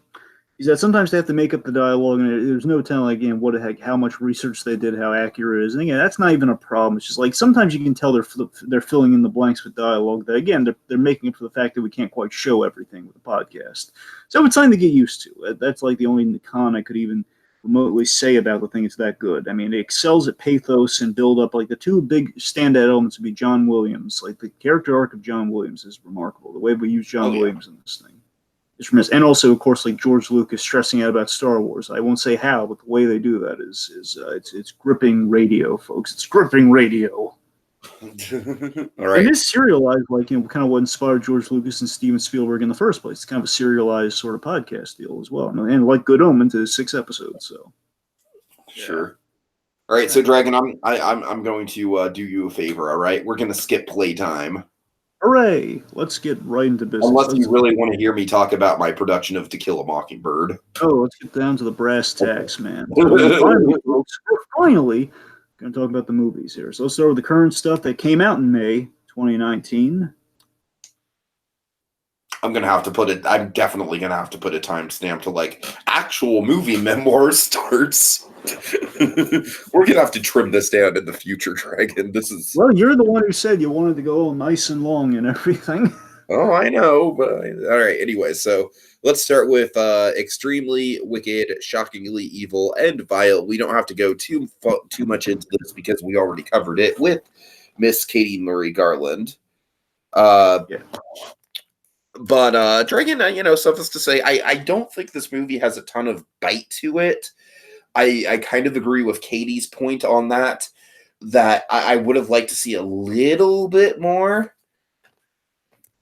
But the fascinating thing about this movie, just in layman's terms here, folks, it makes you question if Ted Bundy was actually guilty. Which is crazy. Like, it really does a good job of getting you into a headspace. Yeah, it's basically extremely wicked, shockingly evil, and vile. Is it's the Ted Bundy biopic made from the girlfriend's perspective. It's really it found a way to kind of jazz up a Ted Bundy biopic. And as I mentioned, there are some real shocking fails with Ted Bundy biopics in the past. But this one, it gets it right. I didn't get around to that. I either could choose like a modern horror movie that I would have actually liked, or Ted Bundy, and I chose the horror movie that I actually liked. So what do you know? Yeah. Sorry, folks, got kind of like a little work in progress there. A little. Okay, that's a good one. That's a good one. All right, that'll work. Better than nothing. Yeah. All right. Okay. Anyway, so getting back on point here. So what I was saying is, so that's the thing. So Ted Bundy, again, I've seen a bunch of serial killer biopics. Basically, serial killer movies in themselves are, for the most part, biopics. And this approach it from a different angle, from an angle that befits Ted Bundy, where you don't quite know, and you're in the potential victim in the woman's perspective. Efron's fantastic, and the Malkovich stuff in the trial is also really good. So the point is, it's a refreshing take on a serial killer biopic. Okay. Yeah, for sure. All right, so moving on. We're covering the stuff that we have both seen before we kind of diverge into kind of stuff he's got and stuff I've got. Okay, so Detective Pikachu. Yeah, once again, another thing that we did a spoiler cast on. Dragon, this movie was not the Pokemon movie that I wanted. It's the Pokemon movie that I goddamn needed. I mean, what I mean by that is that I felt like when I first heard about the film noir twist on Pokemon, I was very skeptical about it. I was like, well, this sounds okay, but to me, it kind of sounds like a cheap way to, do like to me, I really wanted the Ash Ketchum adventures. I wanted them to go all out. I wanted to see Ash Ketchum. I wanted to see Misty. I wanted to see Brock. I wanted to see Team Rocket. I wanted all of that. Dragon, Detective Pikachu is such a smarter movie than what I wanted. And it's rare that Hollywood delivers something that's better than what I wanted. But Detective Pikachu is that. What I admire about Detective Pikachu is that it kind of takes the Roger Rabbit approach to the Pokemon universe, both in terms of the film noir elements to it, but also in terms of, I feel like the film noir elements do a great job of much like they did in Roger Rabbit, they do a great job of, sort of like grounding the high fantasy stuff going on in the Pokemon universe. Not to mention, I absolutely love all the stuff they did with Mewtwo. That stuff just sticks more and more with me the more time has passed. I absolutely adore it, and it's total fan service, and it fits beautifully into the continuity. But yeah, I really hope that this is the start of more Pokemon movies. I would love to see like a Pokemon Red versus Blue or something like that, like where it's like kind of like a loose retelling of the original Game Boy games, or something like that. But I don't know, Dragon. I'm a little worried about the prospects for a franchise, because I feel like this movie did well, but it got a little bit buried. Well, buried how so? Buried in terms of like it only reached second place at the box office, and then the week after it came out, John Wick came around, and then we had Aladdin, and then we had Godzilla, and Gotcha. so Okay, it's I like I feel like the week it came out, it was a big deal, but by the end of the month, I feel like how many people even remember it? You know what I mean? That concerns me. I mean, look, at the end of the day, Detective Pikachu for me was at least one of the most rewatchable movies of this month. Because that's the thing. Like, bear in mind, I didn't rewatch it, but I'm saying when it comes out on like Blu-ray or DVD, like I would rewatch this thing because it's a lot of fun. I had I had 3 boxes to check and exceeded my expectations. We have Ryan Reynolds, we have Pokemon in live action, we have the detective film, and all 3 elements were done very well, and they intersected in a proper way. As Donovan's been saying, so cute. And yes, it is so cute. Dragon, it's funny. I had more niche stuff that I really wanted from Detective Pikachu, and it even delivered on that front. We got an awesome Cubone scene that tied into the emotional core of the character. My only niche thing was the start we got of that an awesome Psyduck moment. Like, Psyduck was a great kind of supporting character, and Mewtwo was amazing. I'm sorry, Mewtwo what was your niche thing? Mewtwo was amazing, but my niche thing very simply, I just wanted the Pokeball. I just wanted the Pokeball thrown, and when they did that little, and like the whole like, will it be caught? Will they? Won't they be caught? Moment. That's all I wanted. That was my niche thing. Everything else just very surface level. So let's just see. Let's see what it looks like.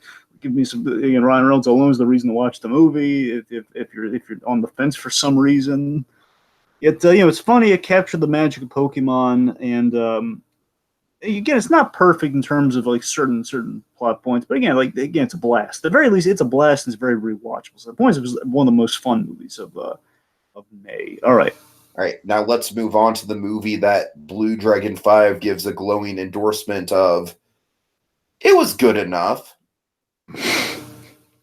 Godzilla, King of the Monsters.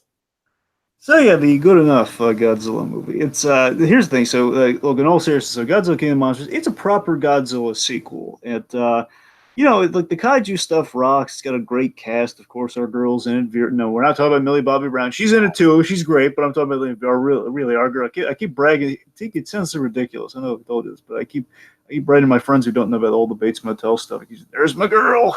I keep trying to. Yeah, I'm so proud of her. It's like, oh, look at her on the big screen. Isn't that wonderful? Anyway, so again, great cast. Farmiga is delightful. It's she makes you believe in a very questionable plot. She makes you believe that she believes it. It's good in that regard. Again, plot's a little. It's taking some big logical leaps. Won't lie, but again, the monster stuff's cool. Yeah, the monster stuff definitely works. Ghidorah was very, very well handled, and that's honestly pretty much all I cared about. So. Yeah, and I mean, some people like Don Murray says like you did everything as far as it did everything that he wanted to as a Godzilla fan. So yeah, again, with regards to the monster stuff, I'd agree with you. Just everything else is like, yeah, it could have been better plotted, maybe. That's all. Right. Okay, so let's see. Rocketman, Dragon. I'm very curious to hear your thoughts about this one. I'm still like kind of like warm on this one because I got out of it a few hours ago. Yeah, I'll let you take the floor on it.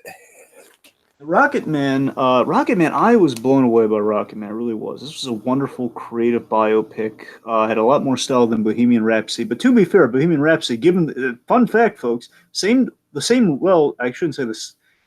course, Bohemian Rhapsody had 2 directors technically. One left, kind of halfway to like a little ladder into the production. Then Dexter Fletcher took over. Now that guy who took over, he directed all of this movie. I thought he did a great job. It kind of makes me wish they went back and got him for the full job for Bohemian Rhapsody. He was that good. I thought this was this film does reflect Elton John perfectly. It's very impressive. It's again stylistic. Basically, this has a lot. I just love the style of this movie. That's the best thing I can say about it. Rocketman was. I love the framing device. Yes, the framing device. The framing device was amazing. Yeah, I highly recommend Rocketman. I really do. I had the best time with Rocketman. The musical sequences are great. My favorite sequence in the movie, which is also one of my favorite sequences of the year, is Saturday Nights Are Right for Fighting. It's a good one. Again, it's just a big transition from childhood into adulthood. I love how they do that. Dragon, this is just, to me, it just kind of like breaks all the conventions of a biopic. Whereas Bohemian Rhapsody is kind of infamous for just kind of being way, way paint by numbers. I mean, this, it's like they're singing a song at the very beginning of the movie that's like a song that's like from the late 80s. You know what I mean? It's like they don't care about continuity or timelines. They want to do the thing that is going to inhibit the most emotion, and that's going to, look the best on screen. And just, I don't know, there's so many good elements to this movie. Dragon, I'm like a hair away from loving it, all right? I was blown away by it, but I don't love it. The only reason I don't love it is because I feel like once we get into... And it's not really even the movie's fault. It's just kind of like with biopics about rock stars, there's familiar territory. So I do love a lot of it. I really do. And the addiction stuff is played well. I mean, you know what? I take it back. I mean, I really do think it almost kind of reminds me of A Star Is Born in the way that it plays with addiction and, kind of shows the downward spiral that it can take you on. Dragon, I feel like this movie, like, if anything, everyone's talking about Taron Egerton for Best Actor, and yeah, absolutely. He totally deserves that. But Dragon, best costumes. Oh, it's going to be shocking if this movie does not get best costumes. Best costumes, my friend. Oh my god. To be fair, though, they did kind of have the base. A sight to behold. To be fair, though, in all fairness, that they kind of had the bases loaded with. I mean, it's Elton John. Of course, he's going to have all. They literally had the model for the costumes kind of. I know, but that doesn't mean they didn't pull them off impeccably. They did. I mean, that's the thing. It's a little tricky, but I mean, yeah, they are. Again, they're fantastically realized. Just the question. Well, I mean, again, it's not really that creative. It's just like doing it right. Just kind of getting the same materials again. That's really it's the same. Dragon. One of the things I think really elevates this movie above standard biopics is that Elton John is definitely the main character, but he's not the only character by any stretch. I mean, Jamie Bell. I love Jamie Bell in this movie. Oh yeah. And, there's some others. John Reed, interestingly, John Reed is also in Bohemian Rhapsody, playing a much less sinister version of that character. That's the thing. That's why, basically, here's where I'm at like, in terms of how actually accurate it is. Basically, what you said earlier, I agree full-heartedly with. And again, Elton John actually signed off on taking the cinematic liberties. And from what I understand, with the exception of the John Reed thing, with the exception of that, I think everything for the most part. Again, these things happen, but again, we basically changed the main inconsistencies. We changed. I feel like John Reed was it was a little bit like we needed an antagonist, and he kind of fit the bill in Elton's life more than anyone else did, I guess. But then, of course, we have the unfortunate situation where the real guy is still around, and he's kind of just like, hey. Yeah, that's the thing. John Reed is really a mustache twirling bad guy. I'm sure. Yeah, it's really insulting too. Where again, you have the guy who was like, "Wait a minute, you worked on the other one. What happened? You did me so much better in the other one. What gives? Oh God, it's not my fault." All right. Anyway, but no, I mean, just regardless of factuality, I thought John Reed was a good character in this movie for sure. And then, of course, we got someone that I didn't even like. I barely recognized her, Dragon. Bryce Dallas Howard. Yes. You know what's funny at first glance. You know who I thought? I'm playing into like the old man. Everyone. Let me guess. Was it was it Peggy Carter Dragon? No, why would I think? No, it's not. It's not Haley Atwell. No, Haley Atwell. No, I thought it was Jessica Chastain at first glance. Oh, okay, I could see that.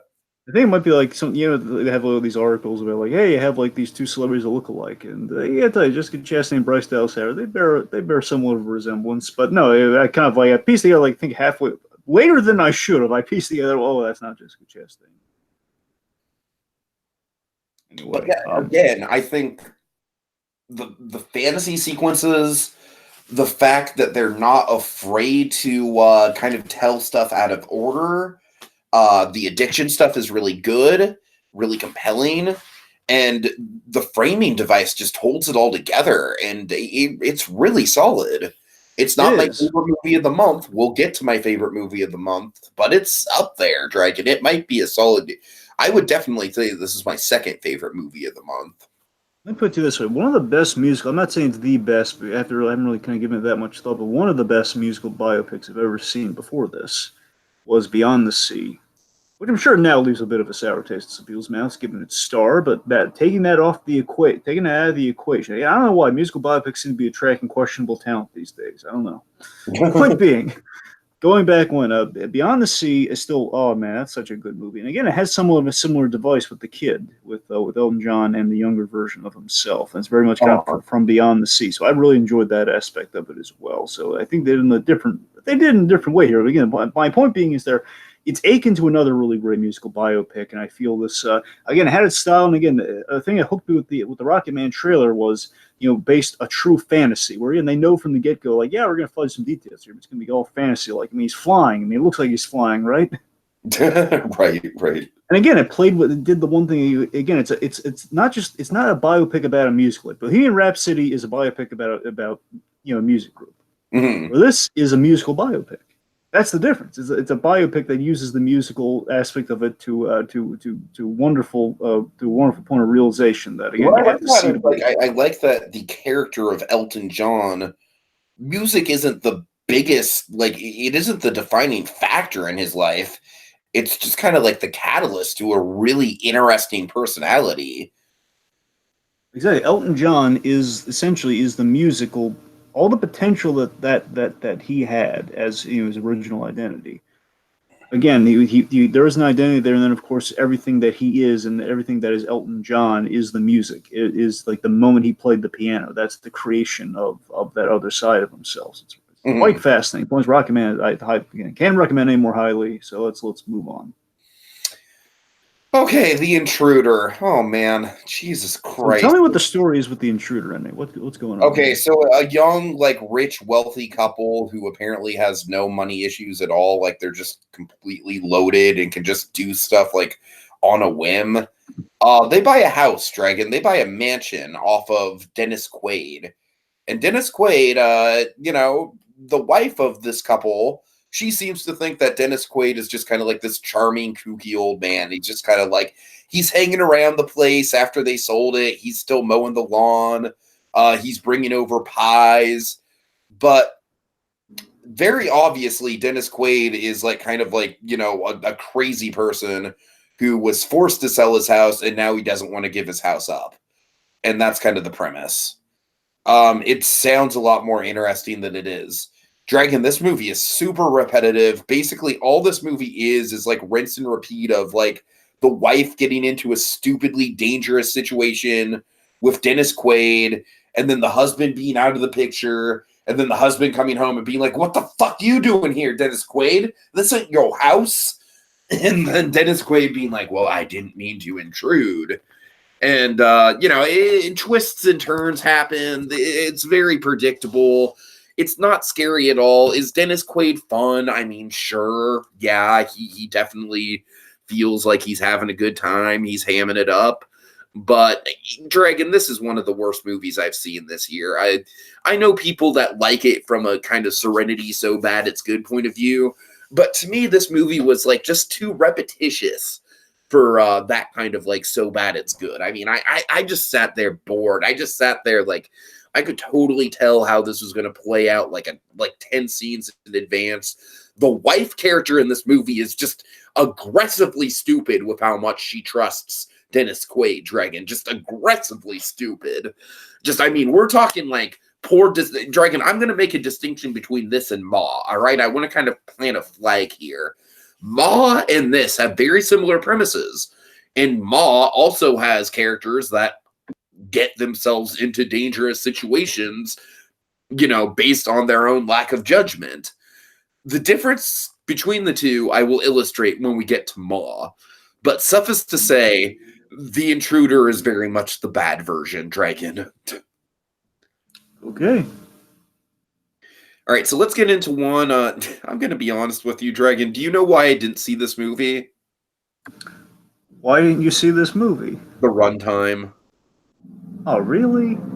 I'm one of those people where it's like I don't like comedies to go over 90 minutes, man. It kind of bugs me when it does. It's like I really do feel like 90 minutes, 100 minutes is like a sweet spot for a comedy, and I don't know what they're going to do with that extra 20 minutes, Dragon. Are they going to like go all fucking funny people on us and have it be like an existential drama at the end of it? I don't know. I don't trust it. The movie didn't get very good reviews, so I was out on it. I mean, I'll probably catch it on streaming. I did want to see it. It just never got into my schedule.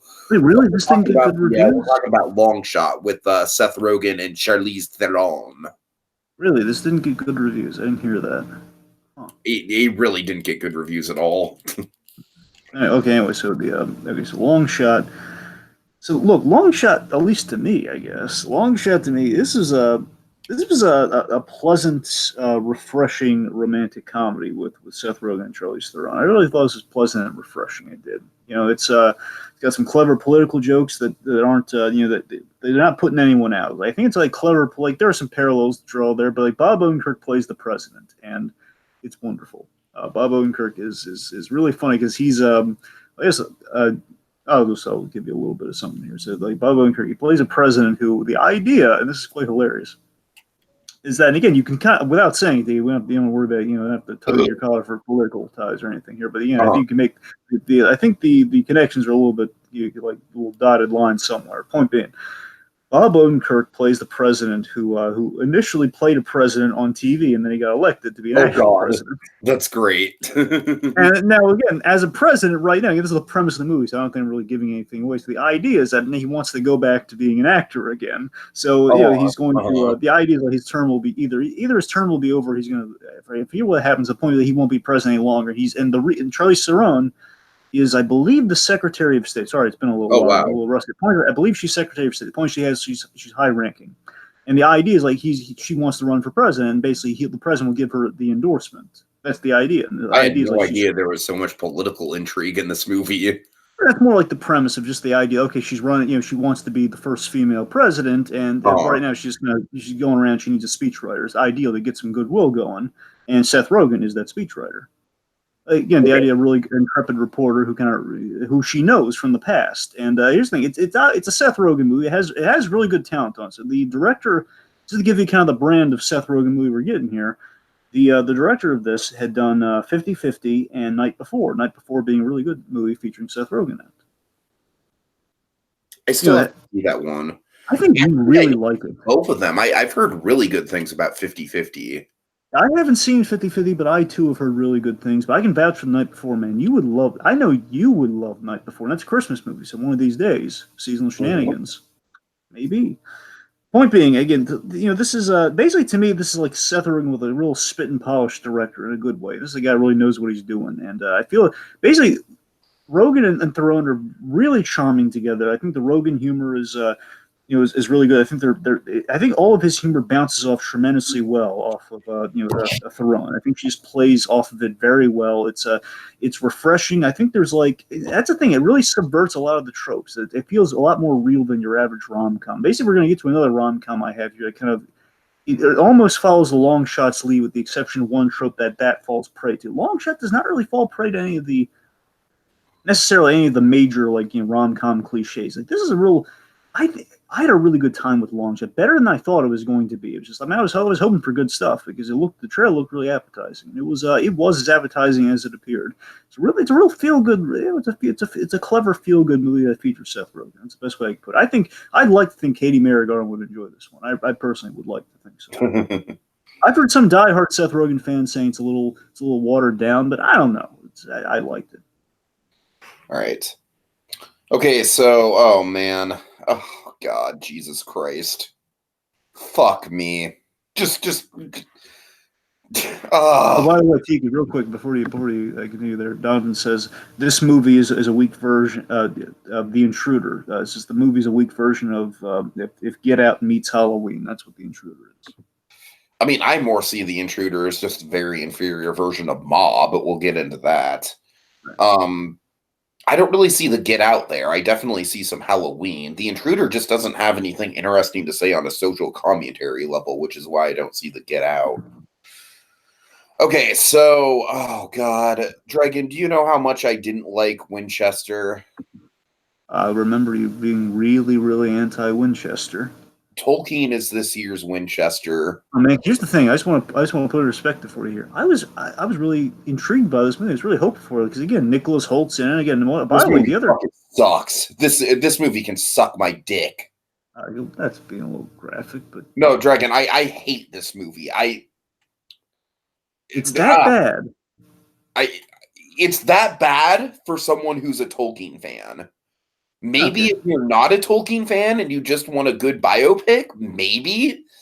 But Dragon, this movie shits all over Tolkien. It really does. I mean, it gets some things right. It does get some things right, like the linguist stuff. It's a very dry, very boring movie about language. All right. So if that sounds like it's up your alley, then sure. Dragon, you know what fucking pisses me the hell off about this movie? And you're probably not even going to relate to this at all, but I just need to vent about it. Tolkien, in his life, one of the big things that he was famous for as an author was that he hated allegory. He hated the fact that people compared the One Ring to the nuclear bomb and stuff like that. He was very against that. Tolkien, the man, was very much a guy who was in his own head, created his own fantasy universes and scenarios, and he did not take inspiration from your life. Dragon, this movie goes out of its way. It goes fucking out of its way to be like, nope, just Tolkien was in the war and fucking ring wraiths equal opposing soldiers, and I'm just like, fuck you, movie, fuck you, movie, fuck you, movie, fuck you, movie.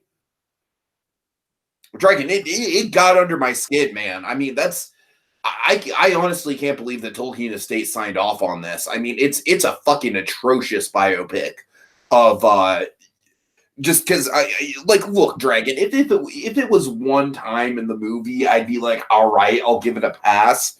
But we're talking like this whole relating the fantasy world to World War II. It goes on throughout the movie. They beat it over your head. And Dragon, like I said, is someone who studied Tolkien and knows for a fact that Tolkien would just roll over in his grave if he saw a version of his life that was just so bare bones. Like, I saw this in World War II, so therefore I'm going to write it into my famous fantasy novel. There's so much more to it than that, Dragon. My hands are literally shaking. Tolkien is a slap in the face, all right? And suffice to say, on top of being a slap in the face, it's also just insanely boring, Dragon. This movie is it's insanely boring. What can I say? Are there elements of it that I appreciate? Yes. I do appreciate the fact that this movie did get into the linguist stuff with Tolkien, and I thought that the linguist stuff was handled well. But basically everything else in this movie can fuck off. I mean, I'm serious, Trey. Nothing has pissed me off. I mean, this is definitely the movie that's pissed me off the most since Dumbo. But honestly, I think this movie pisses me off even more than Dumbo because you're shitting on a real man's legacy with this thing. Okay.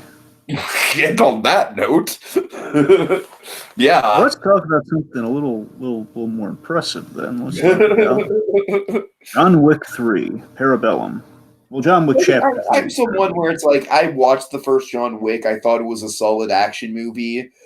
I honestly never bought into the hype that John Wick is like this end all be all action franchise and it should just be held on like this holy grail. Like I never bought into the John Wick hype. I don't know if it's just the fact that action movies just aren't my thing or what.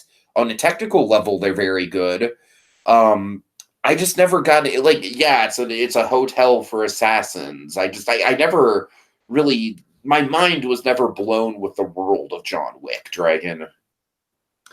Well, I'll admit, me specifically, I'm probably in the bag for it a smidge more than you because here's the thing: I wasn't there with John Wick from the beginning. I heard about it, but mainly when John Wick 2 was becoming a big thing and it was getting all this attention, like, I'm going to check out that John Wick movie before because I can't just go into the second one. I'm not a madman. I can't just go into a second action movie without any context.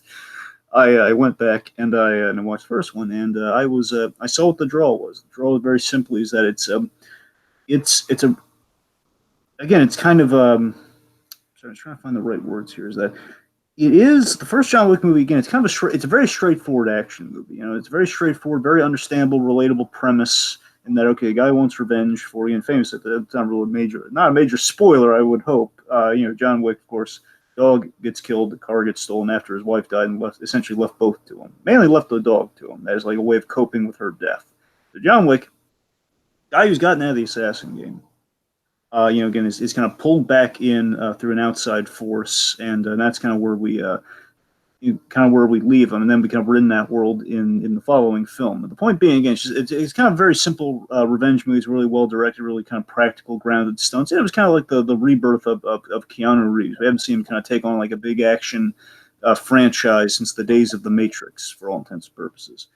And that's the thing, the simplicity of John Wick, and again, the intrigue of like kind of like it wasn't the fact that it doesn't really exude that it was intended to be a whole franchise. The first movie was just kind of it's a wonder. It's a very clean cut kind of action movie wonder, like Taken was kind of intended to be, and then that got turned into a franchise, Mm-hmm. And in that regard, but the big hook that John Wick had was the Continental, was the hotel. And the reason that really drew to me, and the reason that kind of really hooked me with the John Wick movies was, again, it kind of bleeds into a thing I love about Deadpool as a mercenary, where, like the mercenary type character, with the fact that, they have the gold coin system in the John Wick movies, which I love. And that speaks to everything I love about a mercenary character. Okay, these guys, there's a code of conduct, there's a way of doing things. The Continental's like it's like it's the home space. It's like no one kills anyone on the Continental grounds. Like these guys are the most brutal assassins or murderers outside of this place, but inside they're sharing drinks with each other. There's like a hotel. It's a really nice place. It's really pleasant.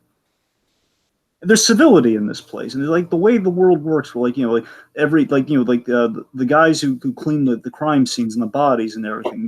You make a dinner reservation. That's like the code words and everything. That's the world I love with the mercenaries and the assassins. And that's kind of what John Wick, to me, has been all about. And Parabellum, quite simply, 2 is John Wick breaks the cardinal rule. He breaks the cardinal rule and he kills someone on the Continental grounds, which means he's on the run for the third movie. And that's where we pick up with the third one now. Again, it's really great stuff. 2 feels a little bit like a retread, but it's not a bad it's not as much as Taken 2. Taken 2 is a complete retread. But John Wick 2 is Taken 3 with our favorite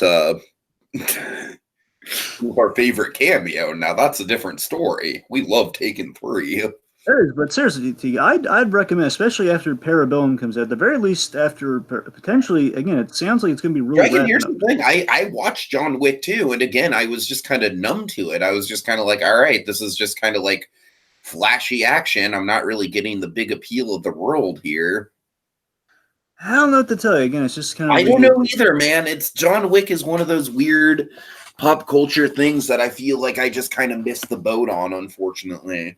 Let me put it to you this way: talking about 3, though, talking about Parabellum here. So Parabellum also translates. It's a gag within, I believe, it's something they set up in the second one where Parabellum. It's like a credo on the Continental. Parabellum means war. I think it translates to. It's like an old, kind of a fancier way of saying waging war, and that's essentially what John Wick has to do here. The idea is that I mean, overall, I had a great time with this, and I feel it was better than 2. And that again, it's like more of like a chase movie. Basically, Act 1 is the chase movie. I love Act 1. Act 1 is the strongest part of the entire film. Where again, it picks up right where the second one left off. We're okay. He gave John Wick a head start, right? The Ian McShane character, who I love, by the way, Winston. Winston gives his buddy John Wick, gives him a pass and gives him like a head start. Basically, we're in New York and he has the head start, and it's like before the clock runs out, he's going to get in some certain affairs in order, and then of course, clock runs out, and then it's open season on John Wick, and everybody wants the very high price bounty on the most deadly assassin, so they can get all the monies in and have the notoriety if they've killed John Wick. So all that stuff is Act 1 is by far. I think that's everyone wants to see the movie for Act 1, and that's great. And the stunt. By the way, a little fun fact: the stuntman for John Wick in all 3 movies, Keanu Reeves' stunt double. He directed the movie. I thought he did an excellent job for a stuntman. Yeah. Again, the action is really well directed, but also again, the movie's it's a straightforward premise. Again, kind of like the first one. It's yeah. Two gets a smidge complicated. I mean, that's honestly, that's probably what turned me off to 2 is that I feel like 2 got a little bit too big for its britches with the world building. That's the thing. They went a little global. Don't get me wrong. Peter Serafinowicz appears in that movie, and that's cool. But at the same time, it's a little like we're just kind of like we're giving John Wick. Oh God, that reminds me. Yeah. Dragon, I actually had a dream that I was watching The Tick season 3. Yeah, I forgot to mention it during the news, folks. I hate to bring it up now, but folks, The Tick got canceled, and it bums me out. I kid you not, Dragon. I literally dreamt of a Tick season 3. Yeah. Fraknazog will never know thee. Yep. That's Chairface. It's hitting me right now. They had the setup for Chairface, and fuck. Anyway, basically, we're stuck with Mandarin Chairface now. Anyway, point being, that one Dragon. Point being, folks, yes, it is. I'm still bummed. I think it's a little ridiculous. I mean, come on, they scale down the absurd. I really do scale down the episodes. Like, just at the very least, take them to 8 episodes. At least give them something. At least let them wrap up. I think The Tick was not only probably the best show on Amazon Prime. It was one of the best streaming shows out there. At the very least, it was the most eye-catching. Like The Tick is something you don't see every day. And it had it's kind of blending a lot. It had gobs and gobs of potential that was realized in increments. Again, like season 1, season 2 showed great potential and that it was going somewhere. At the very least, it has with the exception of that Thracnazog and the whole Thracnazog and the Superior cliffhanger. It has a definitive ending with the Tick and Arthur, which is that's a good note they had on them. So at the very least, it has something. It's kind of like somewhat of an Agent Carter situation, where again, there's room to go, but at the very least has an ending. All right, so sorry for that diversion. Let's see. Yes. Is that all you have to say for John Wick, Dragon? One more thing. So as Donovan has corrected me on here, again, the translation is if you want peace, prepare for war. And that's essentially what the third one. Okay. John Wick wants peace, and then basically he seeks out help, which is Halle Berry, and basically the Halle Berry stuff. She's in it just the right amount where she doesn't overstay her welcome because she's fine, but it's brief for a reason. It's Halle Berry. That's what I'm saying. It's brief for a reason. Like she's not, she's not giving the. Yeah. So that's the thing. Like for me, basically, I thought the film was good. The only legitimate complaint I have is that. I feel in 2 of the major set pieces of action sequences, one of them being the Halle Berry action sequence, we could have trimmed out a few minutes because it goes on a little bit longer than it should. And again, I think that was a problem with John Wick 2. We're kind of extending things a little bit more than we should.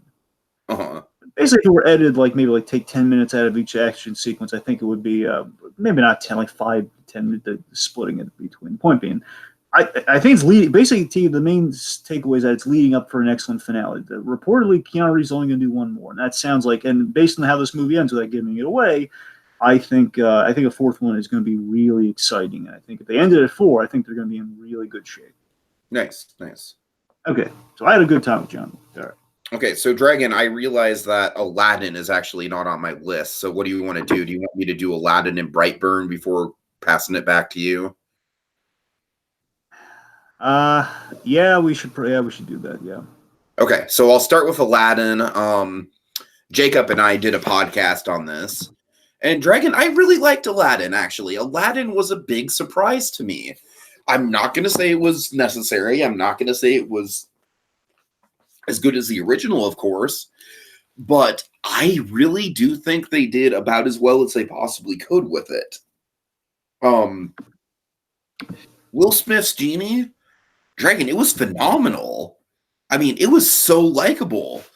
Like the trait, it's that whole meme of like the genie looking terrible. It's like that was completely out the window, Dragon. We all owe Will Smith a big apology with this one, because Will Smith's Genie was just, he made it his own.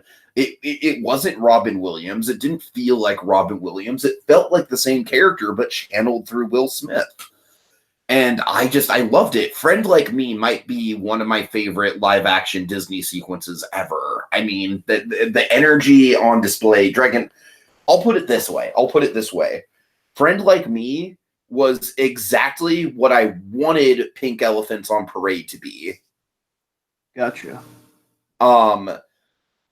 I mean, this thing, it's so fun. Like, I honestly and I never feel this with live action Disney movies, the live action remakes, but I really do kind of want to go see it one more time because I felt like the songs were really well done. It got just the right amount of fan service while still bringing something new to the table. Yes, Jafar sucks. All right, I'm not going to beat around the bush with that. Tiki, I just need to know one thing. We have from Donovan Martin as well. One thing. Snake. Did we get no the snake? No snake. Is it just the Iago? Do we just make Iago into the big... Yeah, it was just the Iago thing, and then there was like they did this weird thing like where a snake kind of like appears when Jafar wishes to be the sorcerer, and there's a like, it's not like a giant snake, but it's like kind of like a realistically sized snake that melds into the staff or some such shit. Right, basically pulls a Prince of Egypt. Gotcha. Yeah, I mean, like I said, Jafar is easily the weak point of it, but I mean, Mina Masood was just phenomenal. Again, I mean, he was really like just so on point as Aladdin, Dragon. I mean, this guy, I'm gonna say it. Mina Masood might be more charming as Aladdin than the original voice actor was. Wow, that's saying something. Yeah, this guy was just full of charisma, man. He was like a total unknown, but he just absolutely channeled the role. Dragon, I'm telling you, like, this movie, like, I think everyone's gonna fucking cite the weak villain, and it does have a weak villain for sure. But honestly, everything else about it was great. Alan Tudyk as Iago was wonderful. They do it much more realistically, where he's much more of like a parrot that's actually parroting things that other people have said, but they still give him personality, and it feels more menacing than Gilbert Gottfried's Iago. Because whenever Iago's in the room, it's like it's like the spy, you know what I mean? Yeah. And the action sequences definitely have a Guy Ritchie flair to them. Dragon, okay, you know that shot that you hate of Aladdin being thrown off? That shot in the middle of it has this fucking ridiculous Guy Ritchie slow-mo moment as Aladdin's falling, and I kind of love it for that. I kind of love it. Suffice to say, Dragon, Aladdin is, I mean, I am very comfortable, very, very comfortable calling it the best of the live-action Disney remakes. I think it's better than The Jungle Book. Really? Wow. I do. I think it comes together more as a film than The Jungle Book does. I think it's a little bit more faithful to the original than The Jungle Book is. I think characterization-wise, like, The Jungle Book, I had problems with Jungle Book because, I felt like Baloo's character in The Jungle Book was a little bit watered down on emotional scale. I thought that King Louie in The Jungle Book was kind of a mess. And suffice to say with Aladdin, it's like, I feel like a lot of the flaws, and honestly, a big part of why I dig Aladdin so much is that a lot of it is practical. We get these like big Bollywood style dance numbers and stuff like that, and big sets. And I dig that kind of stuff, man. It almost kind of feels like a Pirates of the Caribbean movie or something, but also a musical. So I don't know, man. I kind of dug the hell out of this. Is it going to be in my top 10 movies of the year? Probably not. No, probably not by a long shot. But I mean, for what it is, it pretty much sits very comfortably at the top of the current pool of live action Disney remakes for me. Okay. All right, and then Brightburn. That's what I'm really interested in. Okay, because I was hoping to see Brightburn, but yeah, I know it was a little. It looked rather frightening, but especially after American Alien, you can understand my interest in Brightburn, especially with some guns' fingerprints on it. Dragon, don't go in expecting American Alien. All right, I'm just gonna say right there, that is a recipe for disappointment. Okay. Well, I know it's not going to be like a heroic version of it. I know that much. No. I'm saying there's no complexity here at all. Like, this movie is very surface level. Like, it's like what you see is what you get, you know? Like, Superman, and when he discovers that he's an alien, instead of embracing it and embracing humanity, he's like, fuck humanity because I'm an edgy teenager. Rawr! And it's very bare bones. It's very silly. Is it a Chronicle ripoff? To a certain extent. Yeah, to a certain extent, yes. Definitely in some places. It's definitely not as good as it could have been, Dragon. Ironically enough, I do think that Max Landis would have rocked a script like this. Yeah. But, you know what it kind of reminds me of? I almost feel like it's this year's Happy Time Murders, where, like, it's like a 6 out of 10. You know what I mean? It's like, it's not like an aggressively bad movie by any means, but it's going to be a very forgettable movie. I mean, it's definitely going to be a flash in the pan. Like, no one's going to be talking about this movie in 5 years. I mean, and it's a movie that had the potential to be another Chronicle, but I just thought they got lazy with it. I mean, there's no depth here. There's no complexity. What Elizabeth Banks? Elizabeth Banks is okay. I mean, you know, I feel like she gives the kid like way too many chances because she wants to be a mom, and even though the kid's doing like horrific shit. So that's a motherly thing. Mothers kind of annoyed me. A motherly thing, though. It's just with any mother, they're always going to defend even the worst of the worst. I hear ya. Look, Dragon, I'm not saying it's not worth a watch, because it is worth a watch. It's got good moments here and there. But it really kind of fell way short of what it could have been, unfortunately. We'll see. All right. It's a little disappointing. I gotta admit, sounds a little disappointing. I wanted to like it a lot, man. I really did, but and I thought the premise was on point, but yeah, it's just kind of like once the turn happens, it's like there's no turn, Dragon. That's the thing that bothers me. It's like, you know, the kid finds out that he's an alien, and he literally has next to zero motivation for doing the things he does. I mean, it bothers the shit out of me. So, it's unfortunate. All right.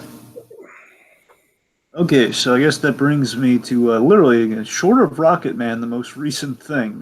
Basically, the most recent thing I watched at home was a Netflix movie. It was Always Be My Maybe. I've been hearing some hype for this one, Dragon. I remember I saw the trailer for this, and I kind of forgot that it came out in May, or at the very least, basically I was trying to balance out some stuff, which now, had I known that Aladdin had been left off the list, I might have made more of an effort to watch something else. They try to get like an extra thing in there to balance things out, but yeah. Point being, I didn't mean to watch it, so I kind of worked it in there at the last minute. So Always Be My Maybe is something.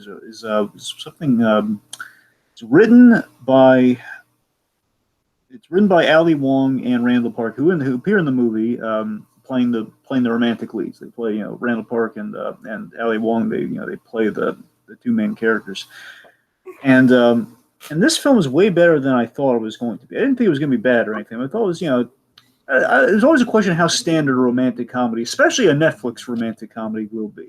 There's a question. And I thought it was way better than I thought. I think The Big Sick kind of set the modern day sort of peak for romantic comedies, honestly.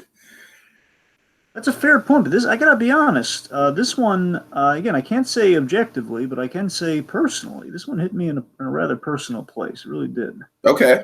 I thought this was kind of a beautiful rom com, and again, in the vein of a long shot, with the exception of one cliche, the cliche that apparently, with the exception of, let me put it this way: Long Shot has this, but it's a lot more, it's a lot smarter the way they do it in Long Shot. Where the age old cliche in the rom com, if there's any one cliche, it's going to be in every rom com in one The end of the second act breakup. The breakup cliche. Yes, Yeah. there's always the breakup cliche. Oh yeah. Oh I'm yeah. sick and tired of the breakup cliche. It's the dumbest part of every rom. It's always like, can we just for once not have the breakup cliche? Just once. Like why revealed, it's like, or any other bad cliche like that. It's like when it happens, it just drags down a whole movie. Which always leads to like the airport run and or like the stretched out reunion. Mm. Point being, we do that here, but I mean, Long Shot basically they have an actual good reason for it. That's why Long Shot, in my opinion, gets a pass on versus this one. This one, to me, with the exception of that one cliche, this movie again, I don't want to go into the details. Let's just say, at the start, it hits me in a personal place, and in the ending, it made me well up. It was that emotional. Like the last bit of the movie, it's like basically they play something during the credits. Kind of the epilogue plays during the credits, like the first part of the epilogue. Is what really got me, because it's not the end. I think it's technically not the end of the movie, because basically they kind of interrupted the credits as they kind of pop this. I think it's like the first one right before of the credits. So it feels like the ending. It's like the perfect note to start things off with, and I love it. It has a really great cast. We have James Sato playing Randall Park's father. I love Randall Park, by the way. I love when Randall Park gets some good work to do. Of course, Randall Park, I loved him in Ant-Man and the Wasp, but he's been another. I've seen Randall Park in a whole. He's really funny, and here he plays not just funny, he plays really charismatically. He plays like a really nice guy. And Ali Wong, I saw a side of Ali Wong I've never seen before, because Ali Wong, of course, famous, she's really good at, she does really good stand-up. That's mainly what Ali Wong is known for, stand-up. And he's really raunchy stand-up. And this thing, she's playing against type here, and again, it's kind of like, remember Trainwreck with Bill Hader and Amy Schumer? Oh, yeah. Kind of in the vein of that. Not quite the same thing, but it's sort of like you have a comedian playing against type, or maybe not playing against type in the case of that one, but it's sort of like you have like a good rom-com that kind of subverts what you would expect from that person. And it's Ali Wong, there's a real relationship in there. There's a real honesty to it. And yeah, there are a few there's like a buy at the start of it with Daniel Day Kim's character. By the way, that guy, he just keeps playing really unlikable characters in shows. And again, they're supposed to be unlikable. The funny thing is, Daniel Day Kim played an incredibly likable character on Lost. That's the weird thing, because he was on The Good Doctor recently, because he's now a producer on The Good Doctor, and that's the thing, he played a character basically the minute that I kid you not, I know you don't watch The Good Doctor, hopefully yet, but the point being you don't watch The Good Doctor anyway. So Daniel, he's in season 2, and literally the moment this guy enters the fray, I think it's like the mid-season break or whatever, that's when this guy entered the fray. His whole job, his whole purpose as a character was to make our lovable Freddie Highmore's life miserable. Oh God. And that's the thing. It's like that was like his job, and everybody, literally every character in the show is like, "What?" Daniel, but he's Jin, Dragon. I mean, I know that you don't watch Lost, but he's Jin. How can you hate Jin? And that's the funny thing, Tiki. It's literally every character in the show, and this is what it built to in season 2. Like every character in the show is like, "Come on, take it easy on the kid." Like everyone's like, it's like he's really unjustified how cruelly he's treating him. And then he's in Hellboy 2, and he's giving Hellboy the business for the majority of the movie. It's like, that's the thing. He's just playing like a string of unlikable characters this year. I guess. I don't know, but the point is, like, he plays a character. He's the plot device to get things going. It's not a bad plot. It's like, okay, like he's engaged to Ali Wong's character, and they want to take a break, and he's like, it's the buy of the movie where we have to get Ali Wong in kind of a single place. Sure. Keanu Reeves is in the movie. Bringing up John Wick. I've heard, yes. Keanu Reeves is hilarious. He is oh my god! I completely forgot. Here's the, I remember he was. I remember that he was in the movie and everything. They made like a little, because John Wick, I believe I checked this out once John Wick came out. I was on a John Wick kick, and I looked at, oh yeah, this always be my maybe thing in the Keanu Reeves reveal. And I don't know, it's been a while since John Wick came out. I completely forgot about it. Oh yeah, right. Keanu Reeves is in this movie, and he plays himself, and he's delightful. Mm-hmm. Keanu Reeves playing Keanu Reeves. It's just like, oh guys, it's a hilarious self-parody. Tiki, it is. So again, just great cast again. Just ending gets I think it's really. I don't know. Maybe it's just me. I think it just hit me in a place where I live in certain parts. I don't know, but I thought it was really a charming movie. I'd recommend it. I thought it was really Okay. All right. So the last May 2019 movie we're going to be covering here, folks. Ma is a modern day instant classic in the horror genre, Dragon. It's an instant classic. I mean, I am in love with this movie as a horror movie. I mean, it does everything right. It does absolutely everything right. Ma, what I love about this movie is that it's absolutely a premise that you could see happening in real life. There's no ghosts, there's no crazy scenarios with like a ring of kidnappings or something like that, like like that one movie with the blind guy kind of devolved into, which honestly was kind of like the thing that killed that movie for me. The Stephen Lang movie, I forget. Yeah. That one. Don't Breathe, I think, or something like that. Yeah, that's the one. It's Don't Breathe. Yeah. Ma, I mean, first of all, Octavia Spencer, Dragon, wow. I mean, she is so fun, so magnetic, so energetic. She leaps off the screen, and yet she's terrifying and unnerving all in the same breath. I mean, Dragon, we're talking this character, this performance is something, it's a sight to behold, my friend. Oh my God. Now here's the thing. This is definitely a horror movie, and it definitely has stupid teenagers in it. Stupid teenagers who make stupid decisions that get them into bad situations. All right? But Dragon, the big difference between something like this and something like The Intruder is that this movie kind of goes out of its way to explain why the characters are making the stupid decisions. We see that Ma is just the most charismatic, likable older lady who just wants these kids to have a nice, safe place to drink so she's not out. You've seen the trailer for Ma, right? I saw a trailer for Ma, yeah. So the basic premise where it's like they're asking, she buys them booze, but then invites them over to the basement.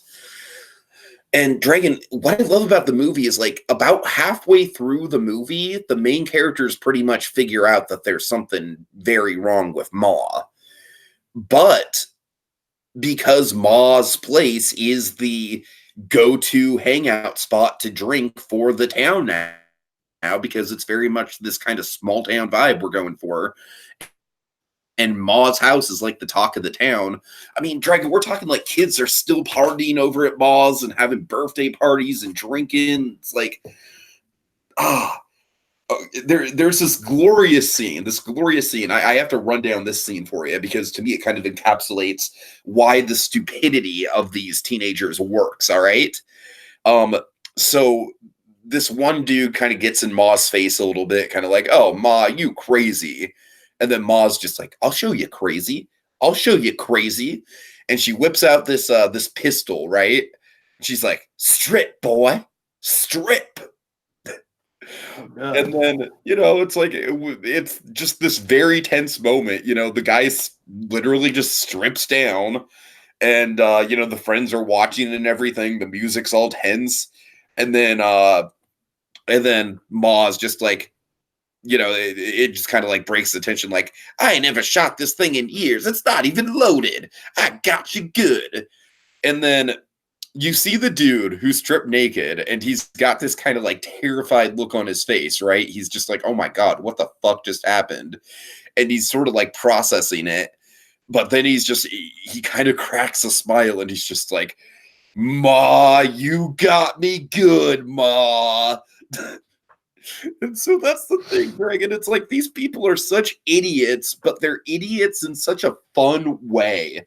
Whereas The Intruder was just bad writing. Plain and simple, it was bad writing. It was just like very repetitive, very much kind of just like, all right, like this lady really should get a hint by now. At the end of the day, Dragon, these guys are just dumb teenagers that want to get wasted, and it's a convenient spot to get wasted, and it's just a really nice setup for them. And I will say that Ma, her revenge scheme never gets too over the top, but it is pretty horrific by the end of it. But it's not horrific in like a totally deranged, like, like over the top way that kind of takes you out of the movie. It's horrific in sort of like a realistic way. There's a really good plot element with something that Ma is hiding in the house. I'll only say that much. Kind of a big plot twist there. Let's see, what else? Anything else? Luke Evans is in there. Yeah. He's kind of like the main parent that Ma wants to take revenge on. Let's see. We do get a good series of flashbacks when the character was in high school, and we see Luke, the young version of Luke Evans, kind of like humiliating her in a very public setting. That's all I'll say. It's kind of like a flashback that kind of builds upon itself to reveal like what that humiliation was. I mean, suffice to say, Dragon, like, I'm not going to call this my absolute favorite movie of the year, but this is definitely the movie that I was just totally and completely satisfied by it. I mean, Endgame is like a different story because I feel like Endgame is like you almost have to have an asterisk next to Endgame. But Ma, just as a standalone movie, was just it was right up my alley, my friend. I mean, I don't know if you'd like it at all. Honestly, I think you'll like the other horror movie I saw this month better than this one. But I mean, I would see it just for Octavia Spencer's performance alone. I mean, she is just like so like instantly iconic, Dragon, just instantly iconic. I feel like the character of Ma is just already in the pop culture zeitgeist of iconic horror movie villains. All right. High praise. All right. High praise. Okay, let's a little bit of 2019 catch up here, folks. Basically, I have one and Tiki has one, just by happenstance here. So I'm going to start off with basically with essentially kind of another Serenity. Basically, there's another. I have the most Serenity pull that I've had for a while here, short of that Ted Bundy movie I told you about. I watched something on Netflix. Basically, after coming off of the. I mean, if you didn't watch it, then you'd be sexist, Dragon. Point being, I was on an Endgame kick, as you'd imagine, and basically being on the Endgame kick as I was looking for something. I was just kind of looking at some stuff on Netflix. And I kind of happened upon like, oh my god, look how coincidental these two stars. They've been in a movie earlier this year. They've actually collaborated a few times, even on Kong Skull Island. What is the deal here? Let me see what this is all about. And it was so unique, just like I had nothing better to do, so I watched it. It was the Unicorn Store. So, the Unicorn Store, it's an odd one to say the least. Again, Serenity is the best like shorthand I could say to sum up how this movie is, and it's not necessarily bad. I want to make that clear. It's not bad, but it's like looking at an eye chart. Necessarily bad either. I mean, it's bad, but that's what I'm saying. With this movie, it's more. So this is actually directed by. This is Brie Larson's directorial debut too, by the way. Ooh, okay. She directed this, and but suffice it to say, she also her performance is fine. By the way, I'll make that clear. Like she's feel like I'm double the terrible man pig misogynist asshole for not seeing it. I'm just not supporting women in the arts, Dragon. All right, we get it. All right. Point being, Brie Larson, it's kind of she's reunited with Sam Jackson. Sam Jackson kind of plays her opposite in the role in the film for the most part, and it's a really oddball movie. Here's the thing, but I love it. She has a compelling. I can't really call it compelling. She has a really motivated performance. She's she's really engrossed in the role. It's like an energized Brie Larson performance. Like she really cares about this movie because obviously she directed it. So like Captain Marvel. That's what I'm saying. It feels a lot more like she cares about this movie a lot more. Throwing shade all over the place here. I'm saying, and again, folks, for anyone saying like, well, the Captain Marvel aside, she was good in the latter part of Endgame. All right, I'll give her that. She was fine, and she was again. You're literally citing one moment here. I am, but it's better than nothing. One You know, line delivery. literally when she gets a hair, look, it's gonna sound stupid. When she gets a haircut, she's improved as a character. I don't know how else to put it. Hey there, Peter Parker. It's literally yes, but still, there's all that was like the first moment of promise. Everything else is like you gotta make an argument for Captain Marvel. Where she's fine. It's not as bad as we thought it was gonna be based on the marketing, but she was fine. Anyway, okay, point being, sorry, getting back on the Unicorn Store. Unicorn Store, it's essentially she plays. I love the. Let me put it this way, Tiki. The opening is going to hook you into the movie. If you watch it, the opening is going to make you want more. Okay, the opening has a really good opening. It's a really good artistic scene. She plays she's kind of plays this wannabe artist where she's an artist, but again, her talent's not quite being recognized. Really good score playing behind those. Really good main theme to the movie. Anyway, so essentially she's she's into unicorns. And it was kind of like a thing, like since childhood, she's kind of been into unicorns and stuff. And basically, just by happenstance, she's Emporium's Wonder Emporium thing where they're literally selling unicorns. Well, not exactly. This is where we get into Tiki. I kid you not. This is where we get into the Serenity. Oh God! Okay. Sam Jackson, no joke. Sam Jackson runs a store that again, he runs the unicorns. Sell unicorns, like real living unicorns. Well, that's the trick. Okay, so here's the thing. Here's the Serenity. Okay, so Sam Jackson runs a unicorn store that essentially is again, it's the space he just kind of happens upon, and within the space, again, like it's like you don't see a unicorn, but again, he's selling like unicorn stuff that you would use if you were to own a unicorn. You would need this stuff, and basically the idea is like he's selling the promise of a unicorn. Like, well, you like to go home with a unicorn? It's like he's selling a car. One could say.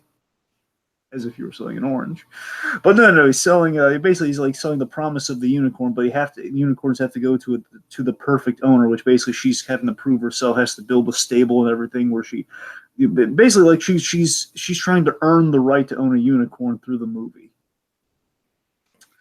and basically like in doing this, it's supposed to be helping her life in like the advertising and she is an artist. So she's kind of like in the Serenity a little bit.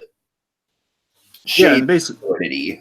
That's what I'm saying. At least shades of like, there's a touch of Serenity within. Just like it's like looking at an eye chart places. It has a really good cast because I mean we have Bradley Whitford, we have Joan Cusack playing her parents, Karan Soni, who again also appeared in Detective Pikachu, and also he's in Always Be My Maybe. It's just a lot of Karan Soni this month. Anyway, so the point being, you got a good cast, but it's a really questionable. Basically, by the end of things, you're just wondering what is real anymore. I just don't know what's real. Same thing with Serenity. That's what I'm saying. That's the biggest thing where I just don't. Again, we're raising really questions like: is she crazy? Is she not crazy? I don't know. But again, it's not necessarily. Again, the acting's fine though. That's the thing. Like the acting's fine. I can't call it bad, but it's just like. What am I watching? It very much sounds like a Zach Braff movie. You sure you mean Zach Braff this time? Because you've had a lot of trouble with Zach Braff. I'm sure I mean Zach Braff this time. Yes, Zach Braff has a very specific style to him. All right. Well, yeah, that's Unicorn. So basically, watch it at your own peril, Tiki. I mean, again, at least she gives effort this time. If you want to see what Brie Larson looks like when she's putting effort into a role, this would be it. Dragon, I know what Brie Larson looks like when she's putting effort into a role. Room. Yeah, you're right. I'm sorry. If you want a happier, more whimsical version of Room, Unicorn Store. All right. Okay, so my next one was Happy Death Day to You. Happy Death Day to You. Dragon, honestly, you're going to kind of find this shocking, but I definitely think this one might be up your alley a little bit because I don't even really think of it as much of a horror movie. Like, is there a slasher villain in the mix? Sure. But honestly, there's not even a ton of jump scares in it. What I like about this movie is that at the end of the day, it's a really creative time travel, alternate dimensions, like time loop movie. It's kind of like Groundhog's Day on steroids. They do. I don't want to get too into it. It does get a little bit convoluted, but I feel like the movie's internal logic does make sense of it, where essentially another character gets stuck in the time loop that the main character was in the first movie. And then he inadvertently pulls the main character into that time loop with her.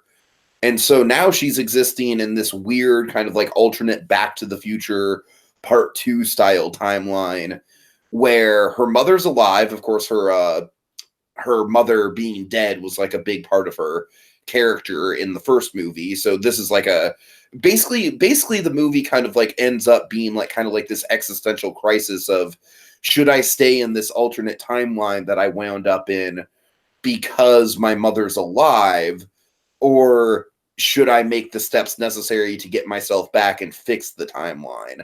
And there's definitely some butterfly effect stuff going on with, like, you know, the more time she tries to spend with the mother, the more stuff kind of goes wrong, and, you know, people kind of die by, you know, by her spending time with her mother in kind of like elaborate ways.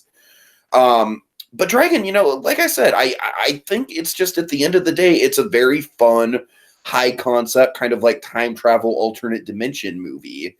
Like I said, I barely even think of it as a horror movie. I wasn't scared in it at all, but I don't even really hold that against it because I don't even really think it was trying to be a horror movie. I thought the original Happy Death Day was very much, you know, trying to be a Happy Death Day was basically, you know, that was like kind of like Friday the 13th meets Groundhog's Day, right? That was like the, Right. you know, the mass killer and the Groundhog's Day premise. What I like about this movie is it's not just Groundhog's Day again. They really play around with the whole idea that this universe has time loops and parallel dimensions and alternate timelines. And Dragon, it's really good, well-written sci-fi stuff. It really is. And it's done in a grounded kind of high school setting. You know, the characters aren't great by any means, but you know, but they get the job done. They're serviceable enough. What I like about it is that the main character only spends a couple hours a piece with the rest of the side characters while she's, you know, going through the different loops, because once again in this movie, you know, she is kind of caught in a time loop. But you know, we get to see her effect on the main characters, and we get to see her kind of you know, becoming closer and closer with them as she gets to know them more in this time loop. The thing with the mother is really good, Dragon. It's a really good kind of plot dynamic. And let me see, anything else? Oh yeah, Dragon, if anything else, I would very much recommend that you try it. I don't know if it's on YouTube, but I would search on YouTube Happy Death Day to You Suicide Montage. I see. Let's just say if that gives you shades of Deadpool 2, it should. It's a very Deadpool 2-esque sequence. All right.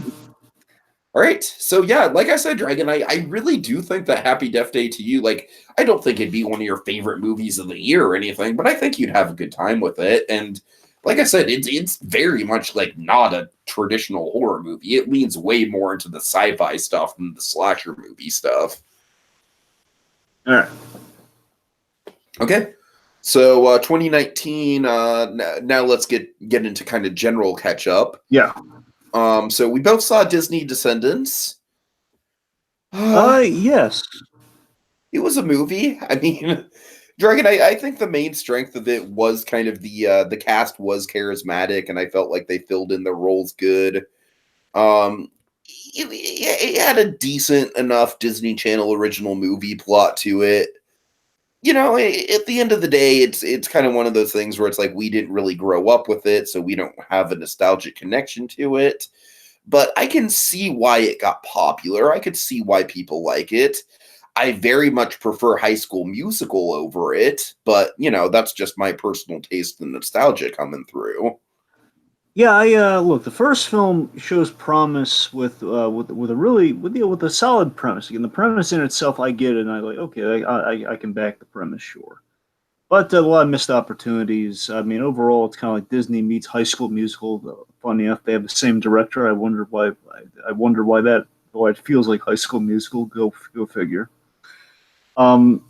basically the biggest problem I have with it is that we waste a lot of characters. There's a lot of most of the missed opportunities are like with some characters that we now are kind of like wasted characters. So they're a little too one note because because of a misdistribution of screen time. I think that was kind of the consensus we reached on Descent. You know, we misappropriated some screen time, which kind of took away from a lot of other characters, and I think it hurts the movie as a whole. And the fact that I get the hype and I get the marketability, but I think by the same token, the marketability is kind of maybe drawing things out from a complete story. So I feel like that's where the first one suffers, and as far as we go with Descendants, Yeah, and there's just simply no song in that soundtrack that hits me like "What Time Is It" hits me.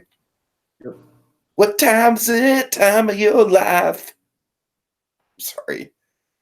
Okay, let's see. So then you saw one of my favorite movies of last year, of course, tying into the Batman thing. Good Time. So this was 2018, right? This was 2018, indeed.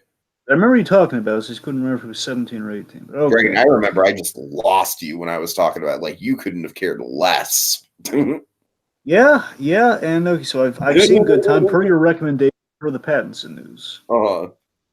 So here's the thing. So here's how I feel about Good Time. Good Time is I think it starts great with the heist. The heist is my favorite part of the movie. I think the heist is that's great film. Yeah, it's some good filmmaking. Again, we have basically these two brothers, and so it's Pattinson and actually one of the directors plays the brother. Yeah. Benny as Safdie, I believe is what his name is. Ben Safdie. He plays the developmentally disabled brother. I believe. And like in premise and just the start of things, I'm in, man. I'm in. Like, oh my god, okay, they're doing a heist. He's trying to take care of his brother, and like we're having like these little tidbits of screen time, like they're on the news and stuff. We're hearing like little tidbits that they're mentioning grandma. Okay, I'm getting a little bit of information there. That's good. And there's a very specific point, Tiki, where they lost me. Oh, can I guess? I think you're gonna know by all means. Is it the 15-year-old? Well, here's the thing. I think it's 16, but here's the thing. It's a twofer. You got the one, but there's another. Basically, there's a very specific moment that's tied into. No. Don't say it's Ray. Right. Well, a random dude who just kind of shows up halfway through. I mean, here's the thing. The movie. I feel we have two different movies going on here. Okay, so we have the heist. How dare you besmirch the good name of Ray? Ray is a legend, Dragon. I'm sorry. No, but seriously, I mean, for me, it's the fact that the movie loses me. They both kind of happen simultaneously. The two moments that lose me is they're kind of like right after each other. Where we reveal the brother switch has gone wrong here. Where basically the fact is he's trying to get his brother out of the hospital. Where, he had some facial lacerations, therefore he was all wrapped up. He assumed he got his brother out of the hospital, and basically he's kind of got him away. So they basically can run away together. So that's the part that lost you. Well, no. I'm getting that. Okay. Getting that. The fact of the matter. So again, we think he has a brother, and then we basically he's kind of laying low at the house. And that's all fine and good. Okay, I'm on the edge of my seat. Okay, what are they going to do next? Okay, what's the game plan? Now he's got the brother. You got to get out down there. We reveal the brother is not the brother. And it's like, oh, okay, now they've lost me. We're basically reveal it's just this. So weird, Dragon. You and I had complete opposite experiences. That is when the movie came alive for me. That is when the movie just got unpredictable as all hell. I mean, look, I'll meet you halfway. Okay, here's the thing. The twist does not bother me. What bothers me is that for the rest of the movie, though, we completely forget about the brother. That bothers me, and that's what that moment is indicative of to me. So it's not the fact that we did a switch; it's the fact that it was switched. Forget about him. Like everything that Robert Pattinson is doing is in service of getting him out of jail. I mean, it's the big motivation. It's like, does the brother kind of fade away? Yeah, but I mean, it's like we get what his situation is. We get the stakes, Yeah, but the brother kind of ceases to be a character. He's just a plot point. Just be punched in the face and we never check back. Ending, though. What? He has a beautiful ending, though. I mean, he does, but I'm just saying is like you turn him to a prop instead of a character. I don't know, man. To me, I thought it was unconventional. I mean, I kind of like, what were you expecting them to do with him, though? I'm curious, because the whole movie is about Robert Pattinson, and what I dig about the movie is just kind of like to me, the movie is like the ultimate kind of embodiment of someone just digging a deeper and deeper and deeper hole for themselves. And that's just like a thrill ride to go on, man. Just seeing Robert Pattinson just get into bad situation after bad situation. And it's just kind of like a, like a Murphy's Law of just like whatever can go wrong will go wrong in this scenario. I mean, I love all that stuff, man. Why do they call it Good Time? Yeah, honestly, I feel like it's just kind of like a fun sort of like neo-noir title. I don't really think it has a lot of thematic significance to it. Well, let me put it to you this way. I guess the best way I could put it or describe it is that it feels like they're going for a Dan Gilroy thing. It just doesn't feel satisfying as like a Dan Gilroy ending. Where, we have like a Nightcrawler ending. Where again, it's like it's kind of ending a little bit incomplete. And here we ended a little. We have an ending for the brother, yes. Yeah, it is a little bit of like Nightcrawler is definitely the superior film, sure. And that's what I'm saying. Like, they both have there's an incomplete quality to those movies. But again, Nightcrawler is incomplete, but you respect it for being incomplete. And I think they're going for that here. But I know we have a resolution with the brother who plays a little too long through the credits. By the way, I don't think that was necessary. I didn't mind that at all. I thought that was very masterfully done, doing it over the credits. I mean, the thing. I mean, what more are we really getting? It's just literally just I don't know. It's point being. I don't know. I feel like yes, we keep digging a hole, and I mean it's interesting. I don't know. Something felt a little lacking for me with it. I mean, another big thing that really bugged me to no one is like I don't know. I think it's just me. It's just kissing there was a really creepy moment where he kisses the 16-year-old girl. And I will agree that is the probably the worst moment of the movie, and probably the thing that we didn't need to go. It's kind of hard to defend that one, Dragon. I guess what I'm saying is. Maybe it's just that maybe coding a little bit of my feelings in the movie. I don't know. What I'm saying is that's why I'm specifically tying it to the Switch, or it's like that happens as that happens, and then it's basically we're kind of going along. I like it when we go to the theme park and everything. We go to the. Oh God, I love that sequence where they're trying to hide in the dark ride. I guess what I'm just not expressing it that way. I guess what really, again, basically where I wanted more, I suppose, was after the theme park sequence. That's where we're kind of I'm feeling I'm kind of incomplete, that we're missing some story here. Where it's like, I mean, there's digging himself a hole, but then we're like, he's ransoming the acid. I mean, he expects to get that much money. I mean, I don't know. That's where I'm starting to. And something feels just lacking in that part there. Where we're going well, regardless of how you feel about story, and I get what you're saying there. How do you feel about Pattinson's performance? Because that's kind of the main important thing. Well, again, as I kind of said earlier, I mean, Pattinson's performance, again, the theme of the movie is desperation. I feel he exudes that really well, taking care of the brother, kind of leading the point on the heist, saying really comforting words. He's a guy who thinks he's doing right by his brother and by his family. He handles the grandmother, well, not his grandmother, handles the girlfriend's mother very well. So I think Pattinson's doing well. Again, not necessarily kind of an audition for Batman like I was expecting when you sent this to me, but it is an audition for versatility, though. It is. And again, I kind of had a feeling he was going to be versatile, given all the praise I keep hearing for Waterfalls. But seeing it in practice, though, I'm sold on the guy as versatility. So again, I'm convinced that he'll be fine as Batman. So I have no doubts he's going to be good in the role. I was hoping for great in the role. That's the difference. It's. Point being, time will tell. We'll see what happens. Again, I don't want to jump on the guy's case. It'll be good. We'll see how good. Anyway, it's a good time. It was fine. Is it kind of like a good dinosaur situation? It was good. Pretty much. All right. But again, it's good, but it really does kind of lose me. It wasn't a great time, but it was a good time. It kind of loses me towards that end, though. But that's what. But on the whole, though, it's pretty much good. All right. Okay. Here's one. Now, tell me if you saw this one, because I couldn't forget. I can't remember if you saw this one or not. Roman J. Israel Esquire. I have not, and I have a very, very shallow reason for not seeing this one. Is it Denzel? No, I love Denzel. I'm just asking. It's just that the title is just the most boring milquetoast title ever. But Esquire, Tiki, Esquire. I know.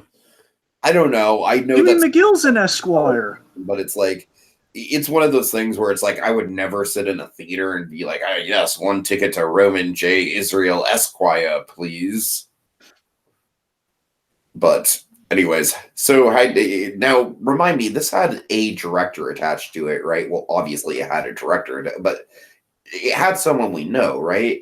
Yes, it did. And again, I dropped the reference for a very specific reason, Tiki. This was the second of the three Dan Gilroy movies we have. Oh, Dan Gilroy, right. Dan Gilroy's done three movies so far. He's directed three movies so far. He Yeah. started with Nightcrawler. He did this, and then he did Velvet Buzzsaw. Velvet Buzzsaw, iffy. This, on the other hand, this was far better than Velvet Buzzsaw. I think you would be interested in seeing Velvet Buzzsaw. This is an unrelated note, but regardless, Roman J. Israel Esquire. Velvet Buzzsaw sounds like super pretentious. It is, and that's kind of the feeling of the movie. You know, we already went through all the Velvet Buzzsaw stuff, like because again, it's half horror movie, half the kind of pretentious commentary on the art world. And I think basically they're two good movies, but they're two separate movies that we're not deciding which is which. And that's the problem, anyway. Point being, something that all three movies have in common, though, is that this movie expresses Gilroy has a fascination with moral ambiguity in his characters, and I think that's that's the fascinating thing we have with Denzel Washington's character in this movie, with Roman J. Israel Esquire. And this is a guy, he's a lawyer who has it feels so much like a biopic, but it's not. You know, it does. Where Roman has social problems, but he's a very moral lawyer. Like this guy has really grandiose, like he wants to fix the law. You know, he wants to cut down on plea deals. This guy really does care about the law, as most lawyers tend to. Most. And the idea is that, you know, him being like caring about the client and caring about the issues, like the idea is like this is a lawyer who gives all of his clients his personal cell phone number, and that really means something to him. The guy, like he's popular among his clients. He is. And he works for a law firm, and the idea, almost kind of like a little bit of Maltese Falcon in there, it's not the same thing, but the idea is like the start of things, we shake up the status quo where his partner's in the hospital, he's bedridden, he's basically, I forget if he's vegetative at the point, like I believe he had a stroke or a heart attack, and he's in bad shape. Idea is that he's taken off balance in his law firm that he works for because of this event. Has had a shake-up, and again is now kind of putting him in a place where basically his status quo has been shaken. He has to deal with clients more directly, which he's not really apt to do. Basically, you know, he has to play the politics game of being a lawyer. The movie's not all about that, by the way. It's just like that's kind of the starting place where he has to land himself in hot water for the movie to work. And that's the idea. He's not really. He's the guy in the back room doing the lawyering. He's kind of like he's the doc review lawyer to an extent. Sure. The idea is that he breaks a cardinal rule. He breaks a cardinal rule of lawyers, which lands him in a Breaking Bad situation in the best way, Tiki. A Breaking Bad situation of it's like a gray matter situation where we have a character who has a problem, and he fixes that problem through unlawful means. Okay. And then that problem is solved, but he has to live with that immoral choice for the very moral lawyer. Dragon, that sounds intriguing. The very moral lawyer has made an immoral decision because he thinks he has no options, or basically his foundation has been shifted in a very major way. And again, this is where Washington really shines and does a great job. And it's good yet. And also, there's a really it's a good movie, and also Colin Farrell's in it. Colin Farrell plays kind of he's the new boss of our guy here, and again, he has a shaky relationship with it because again, he doesn't know what to make of this guy. He's kind of a stranger coming in and taking over the law firm essentially. Like he's one of the head honchos, and Colin Farrell's a small role, but it's a really good role for him, I thought. Okay. There's a really great ending. I won't say what happens. Let me put it this way: Act 3 / the ending. Is really good, and Colin Farrell really shines in it as well. Colin Farrell has a really great role within that scene, so I think you'd like it. Especially I think you'd like it a lot better than Velvet Buzzsaw. I think you'd get a kick out of Velvet Buzzsaw. All right. So Dragon, I saw a movie that's now it's on Amazon, but you have to pay a few bucks for it. But I saw it; it kind of piqued my interest. I thought it was worth it. It's just called Scary Stories, and it's a very modest documentary about the author who wrote Scary Stories to Tell in the Dark. And this is it's a pretty fascinating look into this guy's life. Basically, what he did was he was almost kind of like a Robert Ripley in a way, Dragon. He just kind of like he like he was an accomplished author for a lot of his life, and published like dozens and dozens of books. And the scary story stuff came like at the very end of his career. But the fascinating thing is he was documenting the scary stories for his entire life.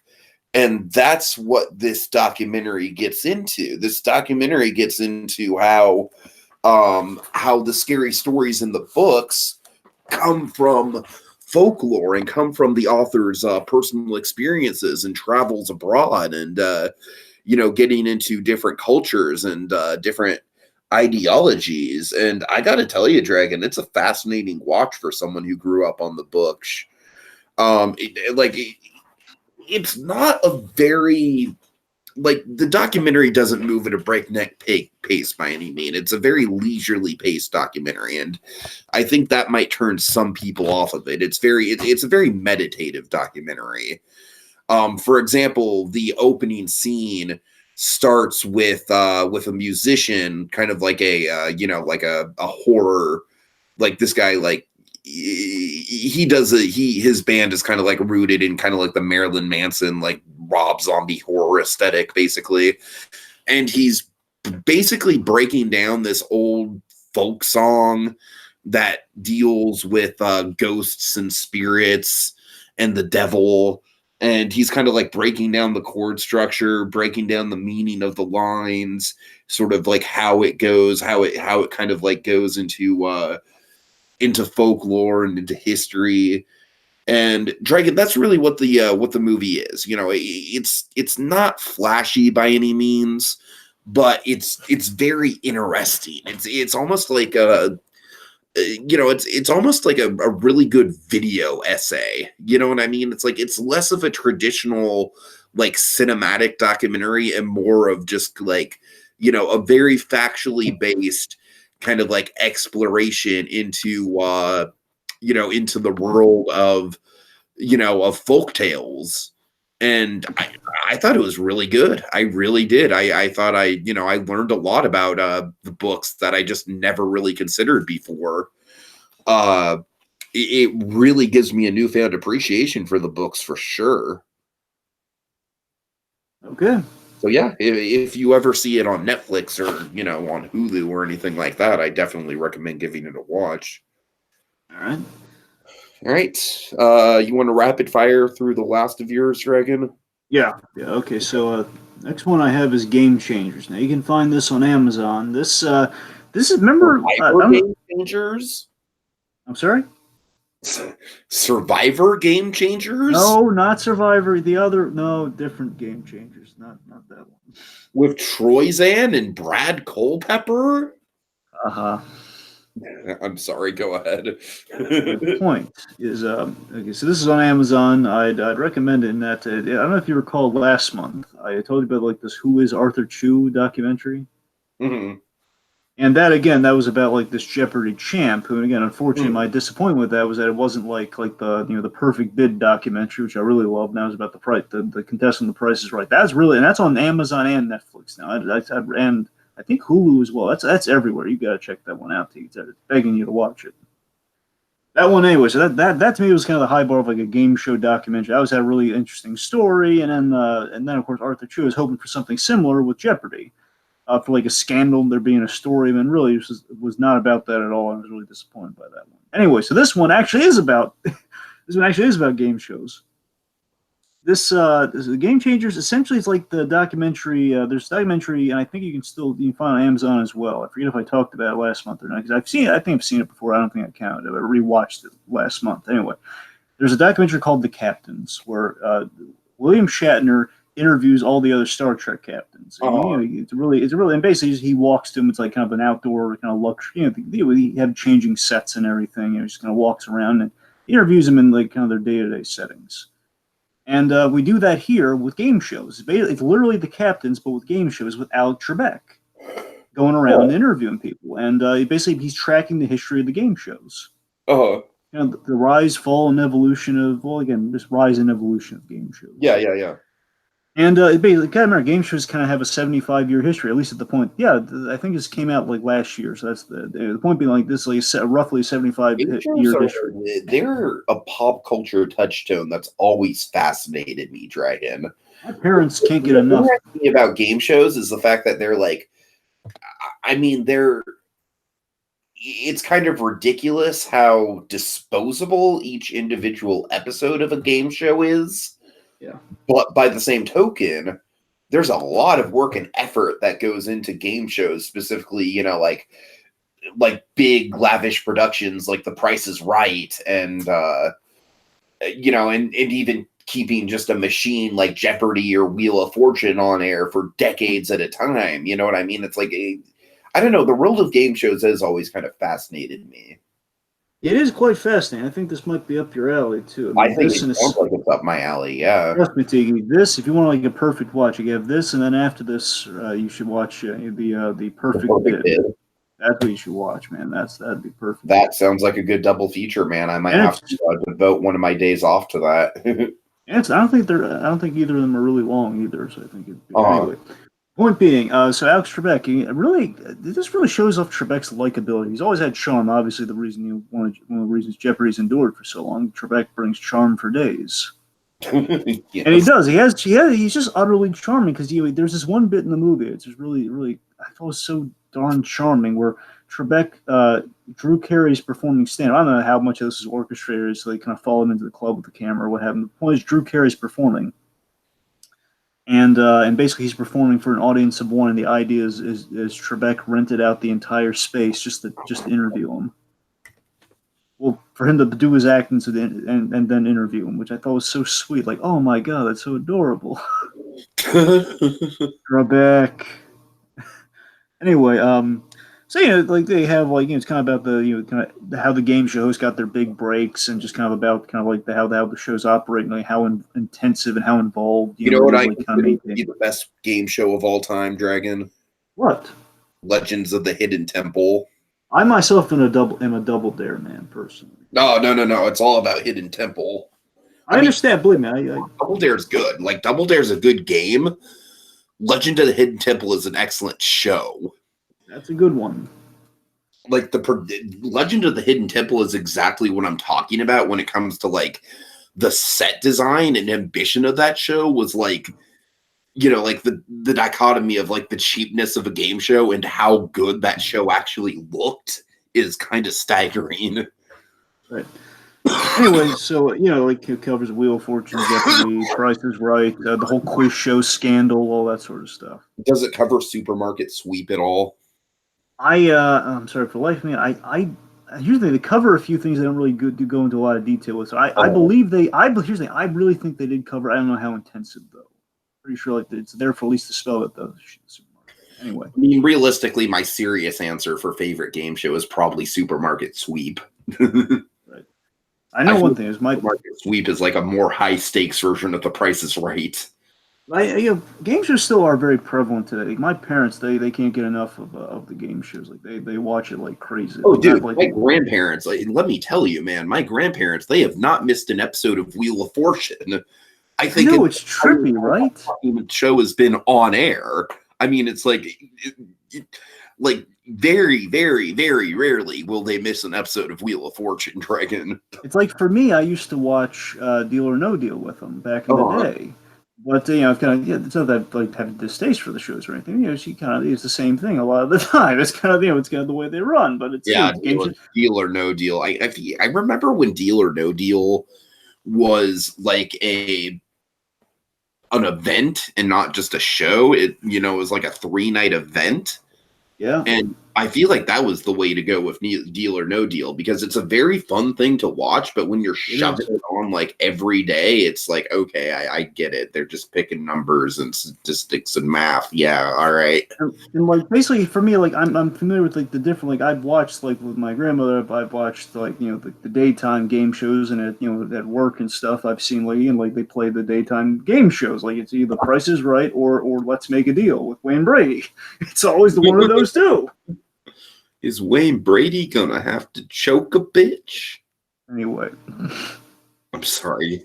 All right, so the point being, I think you'd have a lot of fun with Game Changers. Again, I think for anyone who just has an interest in Game Changers, it's a fun, like, kind of relaxing watch. You know, like, hey, Game Changers. Again, nothing, not reinventing the wheel, but it's kind of sweet. Like, oh, that's kind of nice. Yeah. All right, the next one, real quick. Going to Pieces: The Rise and Fall of the Slasher Film. So I saw this on Stars. I mean, this was like one of those. It depends where you can find it. Like, I'm sure you can rent it on Amazon. What I'm saying is, I think If it's on Stars, I might need a Stars subscription to watch it on Amazon. Well, I mean, not necessarily. I'm saying if you want to rent. Very. That's the thing. So either with that or just for purchase. So I mean, Yeah. rental, whatever. The point being, like, this one, I wouldn't recommend you do that though. Here's the thing. So Going to Pieces is this examines the slasher film as a whole and kind of the decline. And basically, I think I would say roughly the end point is like, it's kind of the rise, the fall, and then kind of the slow rebirth, like the Eli Roth era of horror, Hostel base. Again, it's dated, so it's like the up torture porn era. pretty much. I mean, it's up to like 2006 or 7, which basically is like after the first Hostels. That's about as far as it goes. And the point being, like, I've been really spoiled with great horror slasher documentaries. Yes, you So I have big time. I've had literally hours worth of. I mean, I'm not talking about hours, please. I'm talking like literally. You're not talking like a few hours. You're talking like double digits worth of hours. Yes, I'm talking like, like between like the. Let me put it this way: Nightmare on Elm Street was like 4 hours, and like Jason is like I honestly, it's so long I can't quite remember, but I want to say it's at least 6 to 7 hours. Oh dear! For the Friday the 13th one, because again, they go through all the movies and the remakes. Nightmare on Elm Street didn't even do the remake. Point being, what I'm getting at here is this one is, it's a little bit it's straightforward. It's just kind of like a little gory for my taste compared to like kind of the style and the intimacy of the other documentaries. It's not as focused on what's going through a whole bunch of them. And I don't know, it gets a little repetitive. It's kind of like, it kind of goes over, oh yeah, a lot of slash movies that kind of ripped off each other. I mean, it's interesting. I do want to point out one thing though, just one thing real quick, is that there's this really weird interview they have with Jason Katz. Now, Jason Katz, of course, is in both Freddy and Jason documentaries. Jason Katz, of course, the guy who got those two crazy kids together, who wrote those two crazy kids getting together for their big bout, as it were. Jason Katz, he's doing his interview, just walking down an alley, and I kept thinking like it was gonna be like that one Jason documentary where like Friday the 13th documentary is like you're walking through like the Universal Horror Nights, the Halloween Horror Nights. Yeah. And like something was gonna happen at the end or something, or like there was gonna be a jump scare. It's like, no, it's just randomly walking through a dark alley. It seems really ominous. I'm like, oh man, I hope nothing bad happens to Jason Katz. But it's kind of unimpressive. I mean, it's fine, but it's like really just, I don't know. I've been really spoiled, so it just didn't wow me. Okay. Next one is the one I really didn't like. This is the worst one I watched the whole month. God, I wish I could go back in time and not watch this. I wish I had like a little quantum. I wish I had a quantum suit to erase this one. I really wow. Night School. I mean, I didn't get good reviews, but I didn't expect this level of vitriol from you. I really didn't like Night School. I mean, not to the same extent. Apparently, you didn't like Tolkien, but I mean, maybe like a hair less than you disliked. Well, like I said, it's like with Tolkien, it's less to do with the filmmaking and more to do with the fact that it just personally offended me. Yeah, you have a Patch Adams grudge, like nostalgia. Oh yeah, that's totally. what you have. Anyway, so look, Night School for me. Night School is very. It's basically what I fear with Kevin Hart movies, all in one movie. It's very commercial, and it's the disappointing Kevin Hart films. I try to avoid because I like Kevin Hart, but he needs the right project to really does because he's a really talented guy. I love Kevin Hart. The upside is, probably you and I both agreed, probably his best performance ever. It's a really good performance by Kevin Hart. I mean, there's the upside, and like you have a project like The Upside, or you have a project like, in terms of his comedies, Central Intelligence, good Kevin Hart movie. Sure, yeah. Jumanji. Oh, Jumanji. Jumanji is easily the most likable that I've seen him comedically. That's what I'm saying. Kevin Hart he's a smart, talented guy, and I just wish he would pick better projects sometimes. So this thing, let me put it this way: Night School has a good cast. Again, like people I've seen before. Rob Riggle has Mary Raj, crap, I forgot. She's kind of a complicated name. Point being, I think it's like Mary Lynn Rajub, or I'm butchering the last name. Doesn't matter. Anyway, point being, It's got a good cast, but everything. But again, it has a good cast, but everything I hope against when I kind of roll the dice on Kevin Hart on Kevin Hart films sometimes, where I mean, while Tiffany Haddish is good, it does every predictable plot point you could imagine, with like one subversion they think they've earned, but they really haven't. Oh, They haven't. Where it's the idea that Kevin Hart, he has a business where the idea is Kevin Hart has dyslexia, but he didn't know that when he was in high school. okay.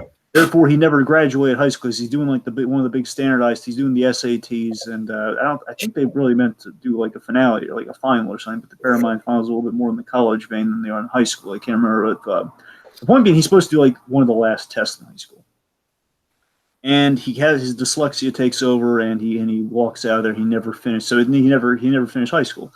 And he wants to get a good job. Now his previous job literally blows up with Kevin. We have to do some form of Kevin Hart getting into some physical comedy where he gets blown up into something. If we've learned nothing from Ride Along, Kevin Hart needs to get blown up in the movie at least once.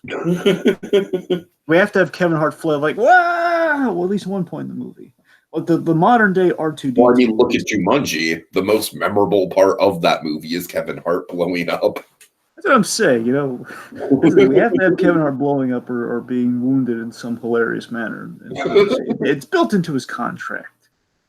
Anyway, my point is, so we do that, and then of course he needs a new occupation, which means he needs to get the GED by going back to the very high school where the night school is being held. And Tiffany Haddish is the teacher, and she's good. She is. And that's the thing. It's just basically they try doing a subversion, like, is he going to get it? Is he not going to get it? And it's sort of like, well, he doesn't. I don't care. I'm going to spoil it here. I don't want anyone to suffer through this movie. I really don't think anyone cares about night school. Spoiler. The fact of the matter is, he basically it's like everyone else passes thanks to him, like kind of champion the rest of the class after like, okay guys, we can do this, and they all as they help him learn, they all learn. It's kind of nice, and they all pass with the exception of him. So he says, I'm going to do it again. It's like a montage of I'm going to do it again. I'm going to take it again. It's like it's realistic failure where it's like he's going to take him a few times to ace the test. But again, it goes on way too long. It's like, guys, if you really made me invest in him, then I would care, but I just don't. I feel like him, like failing the first time, but then coming to the realization of like, you know what, it's okay to fail. I can go at it again. I can take what I've learned and apply it harder. That would have been a good ending. And Dragon, I totally hear you. Like, honestly, Dragon, I feel like we've never talked about this particular pet peeve that I have, but when a movie feels like it's supposed to end, but it doesn't, can kind of drive me a little crazy. Really? Yeah, and the funny thing is, everyone cites Return of the King as the most infamous example, but since I'm intimately familiar with the books, I'm like, no, that fucking movie ends precisely when it needs to. God damn it! But anyway. I hear you, though. I hear you. And this says somewhat of, well, maybe not to the same extent, but the point being is a great example of that, Dragon, was What Men Want this year. I believe that. What Men Want, I'll admit, it was an entertaining enough movie, I guess. Like, it wasn't totally painful to sit through. But literally in Act 2, again, like, I don't think anyone's, like, wanting, caring about spoilers for What Men Want.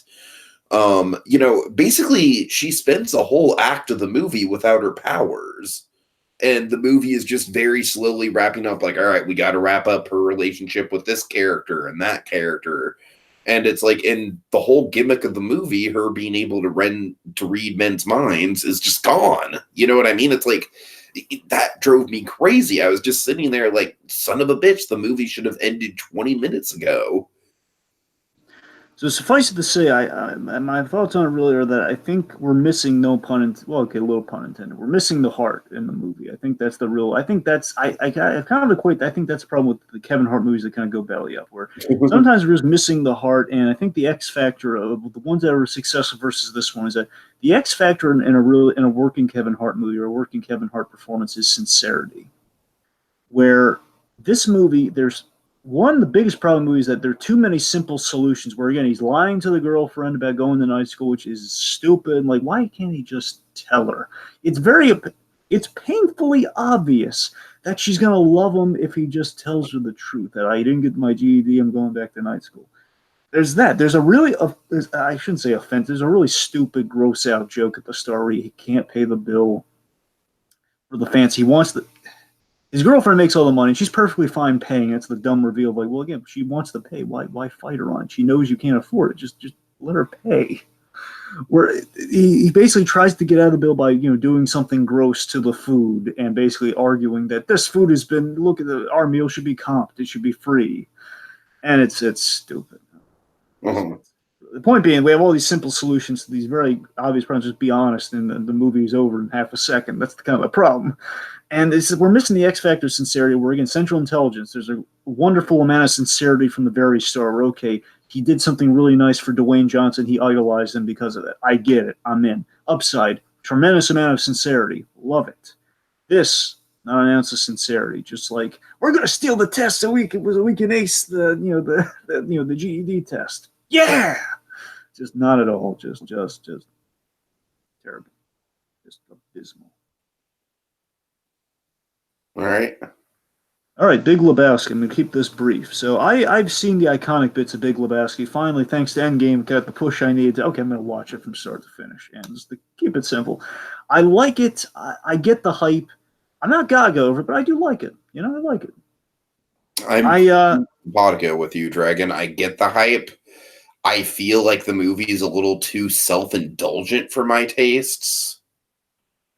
I like the self-indulgence, but I don't revel in it. It's like I'm not wowing it. Oh my god, it's so important. But I'm saying no, it's good. I mean, it's fun, but I get. Welcome to my world when it comes to Ghostbusters. This is exactly how I feel about Ghostbusters. It's like I don't dislike Ghostbusters by any means. No, it's a good movie. It's a fun movie for sure, but I'm not wowed by it. It's that to me, Ghostbusters is like a life-changing experience or anything.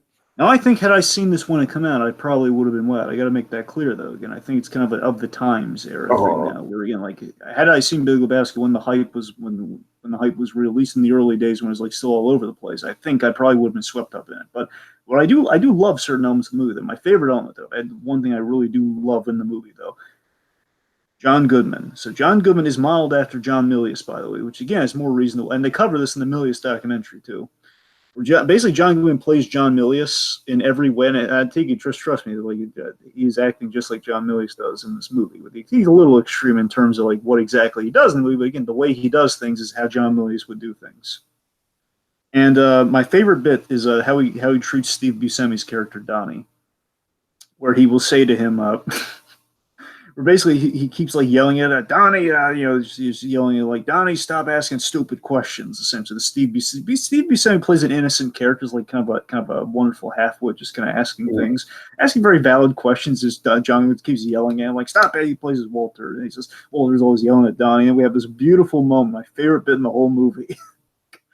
Is like again, great cast as well. Like Peter Stormare plays one of the bad guys, and he's like that they play nihilists, and they're like these nihilists who basically are trying to ransom somebody really incompetently, and he just goes to him and says, like we want the money, and they tell him like no, there's no money. We got screwed out of the money. There's no money, and then basically says we're gonna F you up, man. And then Donnie's asking, so hey Walter, are they going to hurt us? And then we have this beautiful delivery by Johnny, the best thing in the whole movie, in my opinion, with a simple delivery where it says, in the most comforting, fatherly, sweet way, after he just yelled at this character for the entire movie, he just, no, Donnie, these men are just cowards. He's like patting him on the head, practically saying like, "Oh, don't worry, no, these men are cowards. You're gonna be fine, Donnie." He's like taking care of like little brother, older brother thing almost. It's so adorable. I love it. It's great. And the dream sequence is really well shot. I love the dream sequence. I woke up this morning. It's catchy. Anyway, also, I think you'd like Sam Elliott. Sam Elliott is the cowboy narrator, though. That's cool. Okay. About it. It's Big Lebowski. Basically, unsurprisingly, it's good. It's good, not as great as the hype. But yeah, again, seriously, I get the hype though. It's a good movie, but unsurprisingly, again, this is what I mean by unremarkable. Is Big Lebowski, good. Water, wet. Okay, moving on. All right, so let's move on to best and worst, Dragon. Okay, you start us off. Okay. Oh man. I mean, best is easily Ma with Rocketman coming in at a close second. I mean, really, Rocketman is probably the overall more impressive movie on a filmmaking point of view. But like I said, as the genre fan that I am, I just appreciate when there's a character that's just wholly original that enters the zeitgeist of the horror landscape. And I just think Octavia Spencer's Ma is just instantly iconic. Like she's instant. Like you don't fuck with Ma, man. So I gotta go with Ma as my favorite of the month. Least favorite. I mean, look, it's like Tolkien is probably the more competently written and shot movie between Tolkien and The Intruder. And I'm not saying that The Intruder is like a really fun time or anything, but Tolkien is just like on top of the, just the stuff that drives me crazy. Let's just put it that way. On top of that, it's just a flat out boring movie. And The Intruder is a very dumb movie. It's a very poorly written movie. It's a frustrating movie, but it's not boring. I mean, it's like at the very least with The Intruder, you get, you get Dennis Quaid kind of just being crazier and crazier and crazier as that movie goes on. With Tolkien, it's just milquetoast and dry and very, very prim and proper. And yet there's these infuriating fantasy sequences that make me want to just stab the screen. So, yeah, Tolkien to me is definitely the worst. All right. Well, for the current stuff, for me, the best for me, I think de facto it has to be Rocketman. I think that impressed me most this month. It really did. Here's the thing: as a close second, I mean, I'm kind of iffy on what. Here's the thing, because I really did enjoy John Wick, but again, those action sequences they do drag a bit. And I don't know, it's like some stuff where, again, the point is like John Wick, it's a great fun movie. It's a great action ride, and it's a lot of good stuff. It does have some kind of wonderful kind of stakes and drama to it and stuff. I mean, I do really like John Wick, but being honest, it's really between Rocketman and Detective Pikachu because I had the most fun. Basically, the most fun I had this month before Rocketman was Detective Pikachu, easily. Uh-huh. There's probably going to be between Rocketman's as the front runner, followed by Detective Pikachu. If I'm being honest, worst. I mean, I gotta be honest. It's a pretty good batting average because I mean, if I'm not counting Unicorn Sword because that came out, it came out in April. If I'm just going by May, I mean, I think de facto, and I feel kind of harsh for saying this. I mean, Godzilla, King of Monsters. De facto, it's kind of the worst. Oh man, jeez. I mean, again, the long shot is really, I mean, Dragon, like you weren't subjected to Tolkien or The Intruder. I mean, there's no way that Godzilla King of the Monsters is a worse movie than The Intruder. Trust me. I mean, look at me. If I'm being super objective, then that's the thing. I can't. I gotta admit, the Always Be My Maybe is still it's better written than Godzilla King of Monsters. I have to tell you, it is. Mm-hmm. That's the thing. I mean, I hate saying it. You can't keep a good Farmiga down. I don't know what to tell you. I'm sorry. It's you don't have to apologize. It's fine. All right. Okay. In terms of catch-up, certainly not in my not in my top movies of the month by any means. Well, in terms of go ahead. In terms of catch-up, worst thing easily Night School. Best thing, well, I mean, again, de facto, but not like an emphatic de facto. I mean, it's probably Big Lebowski in terms of like, well, it is the best, unsurprisingly. But I mean, aside from Big Lebowski, it'd probably be, I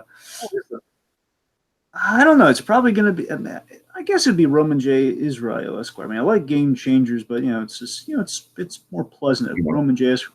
Yeah. All right. All right, in terms of catch up for me, I only saw 3, but I would probably rank them as like number 1, Happy Death Day to You, number 2, Scary Stories, and then number 3, by a considerable margin, Descendants. All right. Would you like me to go through the films of June? I got it pulled up if I good. can go through it. All right, by all means then.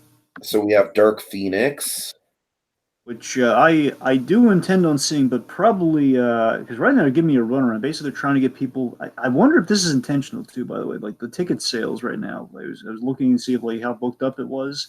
But right now, they're not even offering regular theaters. It's only like Dolby and IMAX, Oh which man. implies to me they know things aren't going to go well. They're trying to get as much money as they can. Yeah, look, it's like Dark Phoenix. I'm probably, if I do end up seeing it, and to me, it's probably just a matter of like if I have time in my days off to go see it. But if I do end up seeing it, it'll be for McAvoy and McAvoy alone, probably. I definitely want to see it, and I just like plus it's gonna be the last time we're gonna see this iteration of these characters. I mean, yeah, I'm definitely plus Dark Phoenix. I'm just hoping to see Dark Phoenix realized at least a little better than it was. Mhm. Was in West Stand. Secret Life of Pets 2 is like almost inevitably going to be like an afternoon out with my mom because my mom loves animals, and so it's like that's like an inevitable. Like I'm not stoked for it by any means, but it's Harrison Ford though. Harrison Ford does seem yeah. like it might be kind of fun in that movie though. There's something you're not gonna have on your list. I got to bring up real quick. Comes out at the start of June. Batman versus Teenage Mutant Ninja Turtles. That looks good. I can't wait for that one. Cool. What about Late Night with Emma Thompson and Mindy Kaling, Dragon? I feel like that has the potential to be a dark horse. I've not seen anything for that movie, so I got no feelings on it. Emma Thompson plays like it's kind of like a Devil Wears Prada situation where Emma Thompson plays a very like, like over the top late night TV host, and Mindy Kaling is her intern. Hmm. Okay. Of course, probably one of the ones outside of Pixar I'm looking forward to the most, honestly, is Men in Black International. I'm definitely going to see that. And I'm looking forward to it. But by the same token, the big thing that makes me worried for that movie is the whole Fast and Furious director thing. It's like I Yeah. don't know. And that trailer, I love the first trailer, and the second trailer is like, man, really kind of like it's kind of fast cars and we're just kind of going all over the place, man. It's like I don't know. It's just, I'm missing the. I think they're taking like what Men in Black 3 honestly was a solid ending. I really do. I like Men in Black 3, but I wish I could blend 3 and 2 together because I like the effects of 2, and I love the story of 3. If you can blend those two together, I think you have something really really impressive. I think we're going more into we're just pushing past Men in Black 3. It's like okay, more CG, more we're going international, which is cool, but still it's like international, but more cars. Mhm. How do you feel about Shaft? I gotta tell you, man, the Shaft trailer really has my interest. I mean, I don't know why. It does It looks. too. Like I've honestly never seen any Shaft material, but I don't know if I'm gonna see it, but it has a really good trailer, man. Basically that trailer sold me on it. I want to check it out at some point. I don't know if I'm gonna be able to see it in theaters, probably not, but I will eventually check that movie out because that looks really fun. The 3 generations of Shaft, man, that's awesome. Bringing back that sweet theme. It's cool. Dragon, I know nothing about this movie, but I'm just seeing it on Wikipedia. It's directed by Jim Jarmusch, directed and written by, and it stars Bill Murray, Adam Driver, Tilda Swinton, Steve Buscemi, Iggy Pop, and Tom Waits. I mean, my God, what a cast! It's Oh called, wait. yeah, Tom Waits. I haven't seen him since Dr. Parnassus. Right. It's called The Dead Don't Lie, or Don't Die. I mean, The Dead Don't Die. So Oh, word. honestly, that's one where it's like if it does happen to hit my feeder, I'll see it just for that cast. I mean, Bill Murray, Adam Driver, Buscemi. I mean, man, that's a stacked cast right there. Might be a Secret Zombieland sequel with like the dead don't Oh die. God. Honestly, I don't really care what it's about. Like, I'm completely sold just on the actors. You say that, but I'll remind you, like some of the crappiest animated films, like the rip-off anime films, they get big names, they get really good cast. Don't be fooled, my friend. Don't be fooled. All right, and Dragon, a little movie comes out on the 21st called Toy Story 4. We have no emotional investment in that whatsoever, of course. I, for one, I'm going to see Chucky day one when it comes out. I'm still personally, usually, I respect to the film industry. I can't fault them for what they did there, but I personally am offended by it. Personally, I'm offended by Chucky coming out the same day as Toy Story. I think that's in poor taste. And I hate the Well, have marketing you that seen Chucky's the doing right now. posters? I hate those posters, man. That ain't right. All right. Child's Play. Obviously, we're seeing Toy Story 4. Duh. That's So again, but I do. obviously a big event of the month, of course. Yeah, with Toy Story 4, though, again, like for me, like that along with Endgame were like the most hyped movies I had for this year. I mean, way even more than Star Wars. I mean, Star Wars is going to be cool, but it does not hold a candle to the hype I had for Toy Story 4. I'm going to be sweating bullets the week it comes out. Like the birth of a baby, man. I'm going to be like pacing back and forth. Oh, God, I hope it's going to live up to it.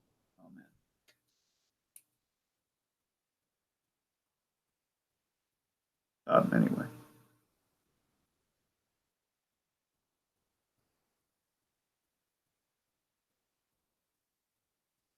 Hello?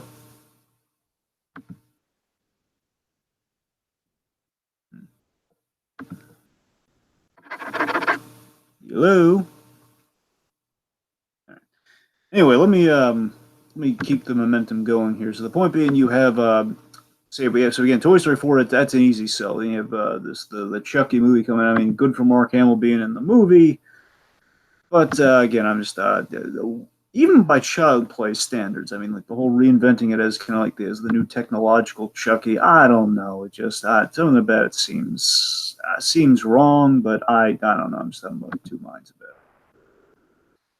I'm not for it. And they have like Annabelle Comes Home, which oh my goodness, sorry folks, I'm a little shock and awe right now. I'm seeing that Vera Farmiga is slated to be in this movie with Patrick Wilson, which implies a bit of a Conjuring crossover. I believe that to be the case. I think that's why they're in the movie. Otherwise, just an amazing coincidence. But no, I think I heard somewhere it's Annabelle's spun off from Conjuring or vice versa.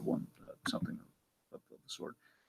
Movie called Yesterday with Danny Boyle film. Got nothing. Oh wait, no, sorry. Actually, I do know. I kid you not, folks. I was watching Rocketman today. They had a trailer for this. I don't know why I said nothing. Anyway, so Yesterday is this really? I gotta tell you, Yesterday does have an interesting premise. Yesterday is a movie by Danny Boyle, who I believe is directed. God, I forget if he directed the Steve Jobs movie. I'm not entirely sure. The point is, Danny Boyle is in this movie where basically a guy kind of somehow erases the Beatles from existence. But well, he doesn't do it. Basically, the Beatles get wiped from everybody's memory, but this guy who's a big Beatles fan, he knows all the songs. Therefore, he's like inventing the songs for the first time, like albums and albums worth. It's crazy. It's insane. Let's see. Then we have Ophelia. We have 47. Oh, sorry, folks. We're kind of reaching into that. Okay. We have something called 47 Meters Down, Uncaged. Have no idea what that's about. And Ophelia, got nothing. Plumb nothing. Sorry, folks. Basically, Ophelia is going to be the somebody Claire McCarthy. Daisy Ridley's in it. So again, it's got we have some good cast here. We have we have Naomi Watts, Clive Owen, Daisy Ridley. I know it sounds like I'm just reading things off here, folks, because quite simply, I am right now. Let's see, 47 Meters Down. Got nothing. I got to be honest. Broadly, I'm looking a little bit more forward to the Dave Bautista movies we have coming out, I believe, in July. So, seeing what we have now. Again, big highlights. Toy Story 4. Toy Story 4, probably going to see Men in Black and Dark Phoenix. So at least I got 1, 2, 3. Yeah, pretty much got 3 major ones for me personally, folks. I'm gonna kind of reaffirm some final thoughts here, just in case some technical things kind of cut us out a little early here. But just in case, I just want to thank everyone for tuning in. I just want to say again, so May on the whole was theatrically was rewarding. I gotta be honest though. I mean, I think Rocketman kind of stole the cake. Kind of took the cake for all this month. Got some impressive stuff, some diverse, some I think could have hit the mark on maybe a smidge more. But again, on the whole, at the very least, May was all fun, folks. I got to be honest. For me, theatrically, May was all fun. On the whole, I think I think May was May boasted a lot of